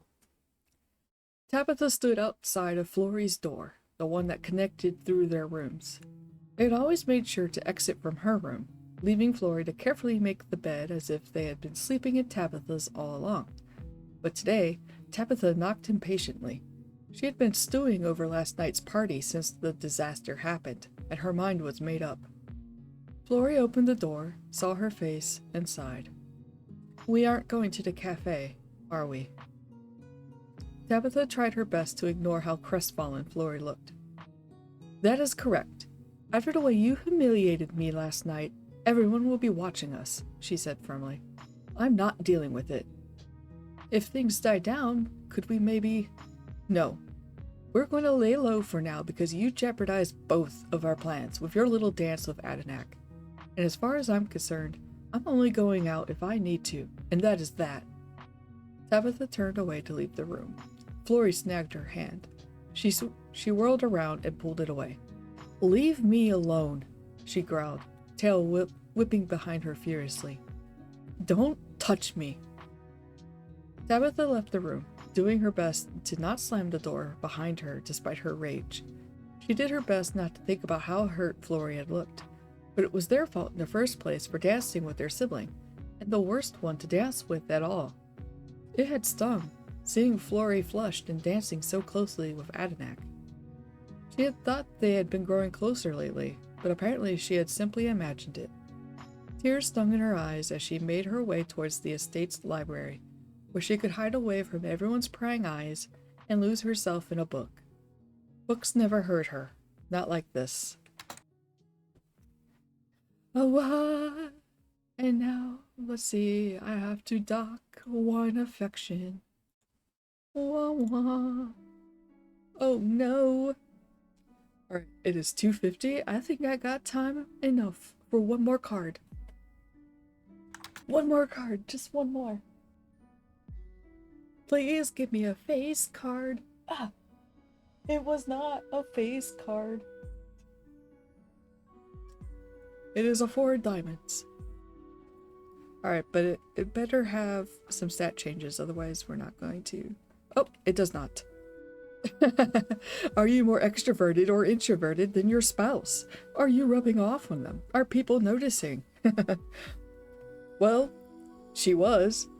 Or like, Florrie was rubbing off on her, on Tabitha. But, whoop. Okay, so I'm gonna draw another one. Oh yeah! I got a Diamond Ace.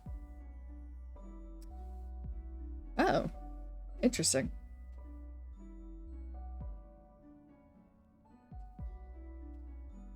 A friend admits a secret that aligns with your goals.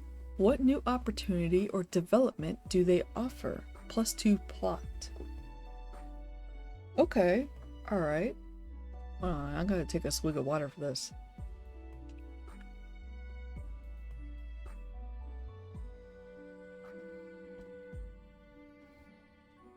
Alright, this does not really advance anything because our plot is at 0 right now, so adding +2 is not really going to get us too far in any direction.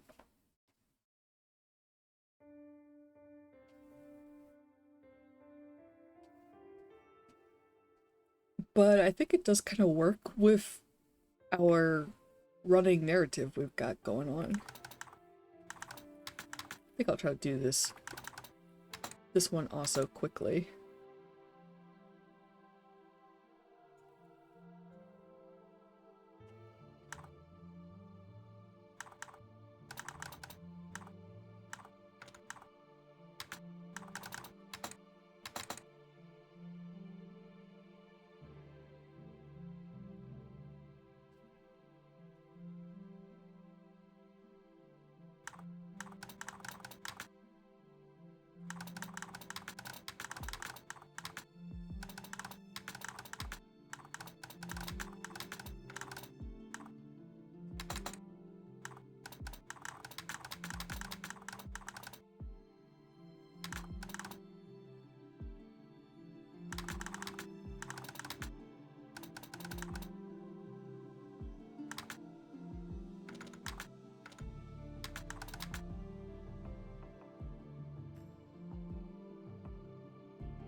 Excuse me.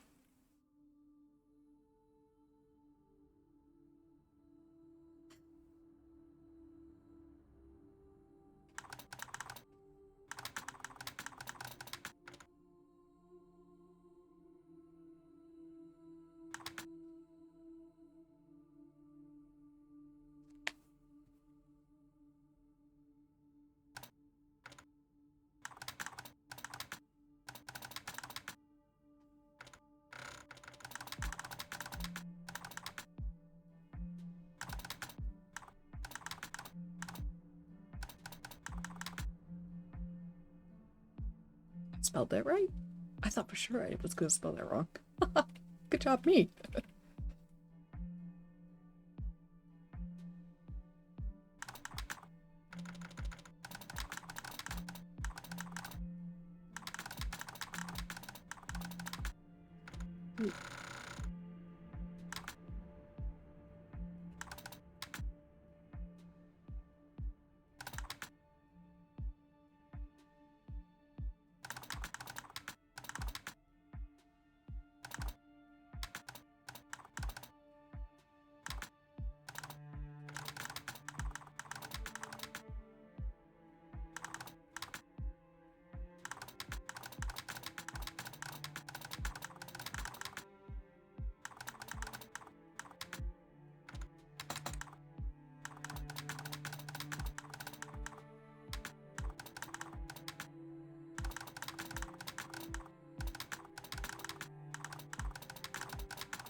Whoops, I had hit the microphone. Sorry about that.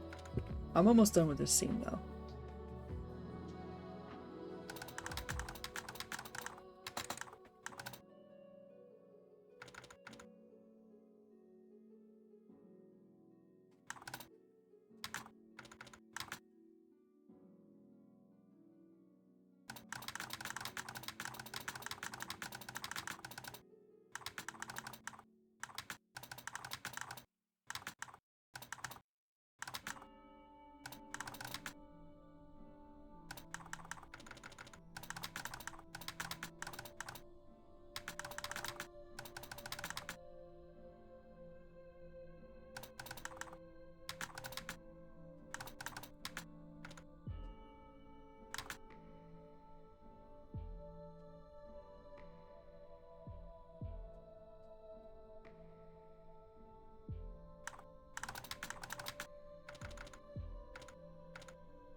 Okay, never mind, guys. This got a little bit longer. But I was feeling it. I am feeling the vibes.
Okay, I'll just leave it at that.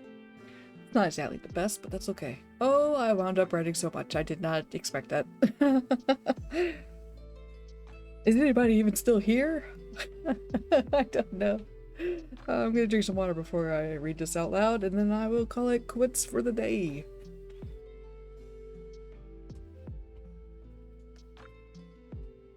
Okay. Alright, Flory, out with it, Elias said, crossing his arms. Flory was in the kitchen again, which wasn't unusual, but Flory was also on their second mug of pilfered ale from the kegs, and that was unusual. Out with what? Flory grumbled, reaching for their mug. Elias tugged it away out of their reach. Your little lovebird charade is starting to fall apart. It's getting pretty obvious, even to us kitchen workers. So, what's up? Flory was suddenly sober. What do you mean, charade? Come on. Did you really think I believed you when you said you fell in love with Madame Tabitha over a poem? Elias snorted. We grew up in the same dump. I know full well that you can barely read a recipe card, and only because you know the words for the ingredients. Florrie's face burned. It wasn't the first time they felt their inadequacy over being illiterate, but now they knew that the secret, that the marriage was fake, was known to at least one person with certainty. Have you told anyone? Florrie asked. Voice hushed as they checked around for eavesdroppers. Don't worry, I haven't, Elias said, shrugging. But everyone else is going to know soon if you don't undo whatever you've done to the madam. Florrie explained what happened at the recent party with Adenak. Elias listened with sympathy at first, then groaned and ran a hand over his face. Florrie, my dear, you have fucked up, he said. What were you thinking? Even a kitchen grunt like me knows what Adenak gets up to. And you're married. I know, Florrie sighed. They dropped their head on the table with a thunk. The pain was nothing to compared to what Tabitha was surely feeling. When she confronted them that morning, she had been furious. But Florrie also saw the pain written on her face. Florrie wasn't sure if they could call themselves friends just yet, but any hope of that happening had been dashed by their foolishness. So what are you gonna do? Elias asked. You gotta do something, too. According to the maids, Madame Tabitha's been holding herself up in the library again. She hasn't done that since the last bad breakup she had. At this rate, you're gonna get divorced, and I'm pretty sure you don't want that. I mean, whatever had you two getting married like that has to be something serious. Florrie and Elias discussed possible ways of getting Tabitha to forgive Florrie. Eventually, Elias had an idea. Your lie is that you fell for her over a poem, right? That's because the madam is known for her love of music and books. Well, she actually does love reading. Why don't you read her a poem? A poem? I guess that could work, but I can't read very well, and poetry uses turn. Oh, leave that to me, Elias said with a wink. And I'll pretend that I'm the one that wants to learn the poem. He'll teach me, and I'll teach you. Florrie grinned. That might work. Thanks, Elias. Tabitha by being ready for her knock on their door in the morning, before she could turn away to give them the cold. I know that an apology consisting of only words wouldn't be enough, but I hope this will. I wanted to recite a poem. I was raised, surprised. But curiosity seemed to have won, as she said, let's hear it. The poem was challenging to remember, and even though it was short, they struggled to remember how to pronounce the longer words. They made it to the end, though, and with their heart hammering in their chest, they met Tabitha's eyes. To their surprise, her face was flushed, her eyes wide. Was I that bad? Florrie asked, cheeks growing hot. They didn't know why this mattered so much to them. They wanted to make up for what they had done, but suddenly it felt much more than that, as if they really were trying to make up with an actual spouse, not a possibly a friend, but that's all. No, it was fine, Tabitha said, turning away. Her tail swished, agitated, but she didn't leave the room or storm away.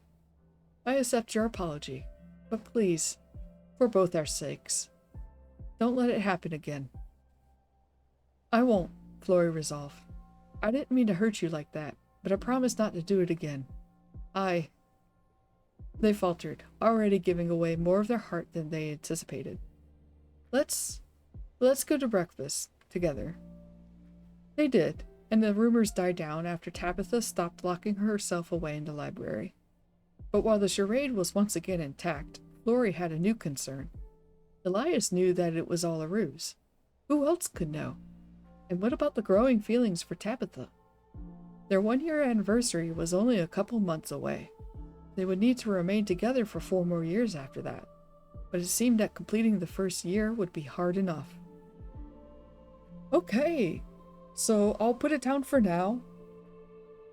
As tempting as it is to just keep going and going, I have work to get done.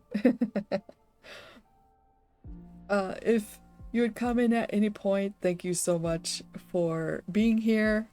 I realized that this kind of turned into a long-winded journaling game, which is fine for me. Might be, not everybody's cup of tea or anything, but yeah, I don't know. If it wasn't for like the 60-second timer thing, this would feel kind of more like prompts, because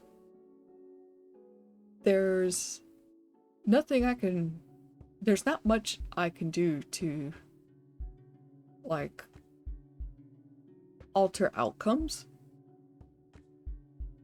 Like, I don't have any skills that I can use. I don't have any like abilities or anything compared to like a game like Legends of Akaroth or something like that.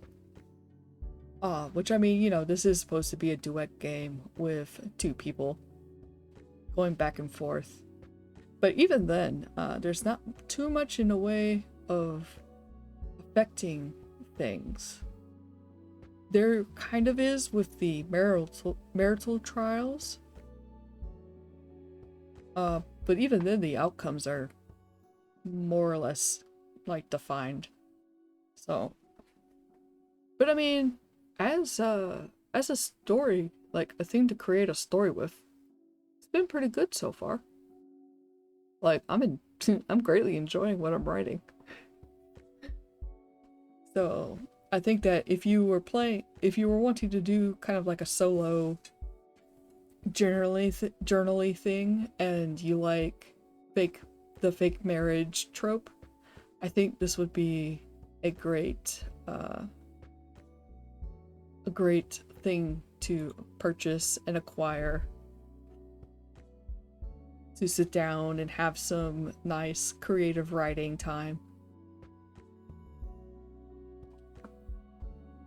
I do want to finish, but I do think that I'll continue, like in the next session, I'll continue skipping the cards that don't affect the affection, plot, or suspicion, which, by the way, I need to update this. Also, I did kind of wind up with a bit of a Doki Doki moment, didn't I? I wasn't really aiming for one at first, but in the end, I think that Tabitha would be kind of taken off guard by Flory reciting a poem. And like, I didn't really go into like what the poem consisted of, but maybe it was like something kind of heartfelt. Not necessarily a romantic poem, but one that was probably kind of pretty and heartfelt. So I don't know. I think we can slip a 1 back in there. I think that got her heart going a little. And Flory did make the effort of learning something that is part of her hobbies, because up until this point she has engaged with food, which is Flory's like interest and what they are passionate about, baking bread together and stuff like that. But Flory hadn't yet really engaged with Tabitha on something that she's interested in until this moment. So I think that would have really touched her, in my opinion. So yeah, I think when I pick it up again, I'm going to continue skipping the cards that don't alter the numbers, just for the sake of time, because I do want to complete this game. How long is this session? 5,381 words. I am on my way to writing a novella, guys. Fun.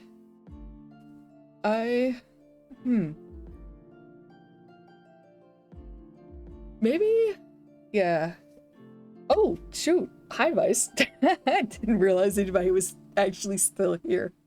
Excuse me while I point my fan back over at me. Yeah, no problem. I am glad you enjoyed it. I'm kind of wondering, like, you know, I bet if I cleaned this up a little and bridged some gaps, I could actually turn this into a story that I could actually, like, put in a PDF. But I don't know if there would be enough interest in it for community point goal or something, so. And my birthday event is coming up, and I was thinking about involving point redeems during that, so people might want to save their points anyway. I don't know, I might just do it regardless. Cause I'm unhinged like that. Okay, let's send you guys somewhere. Excuse me.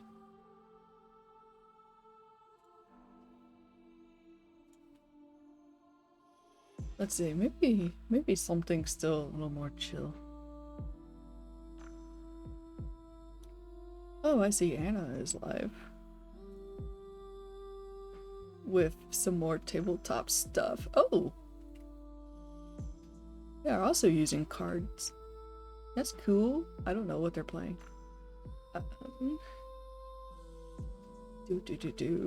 me see, I gotta get my raid message.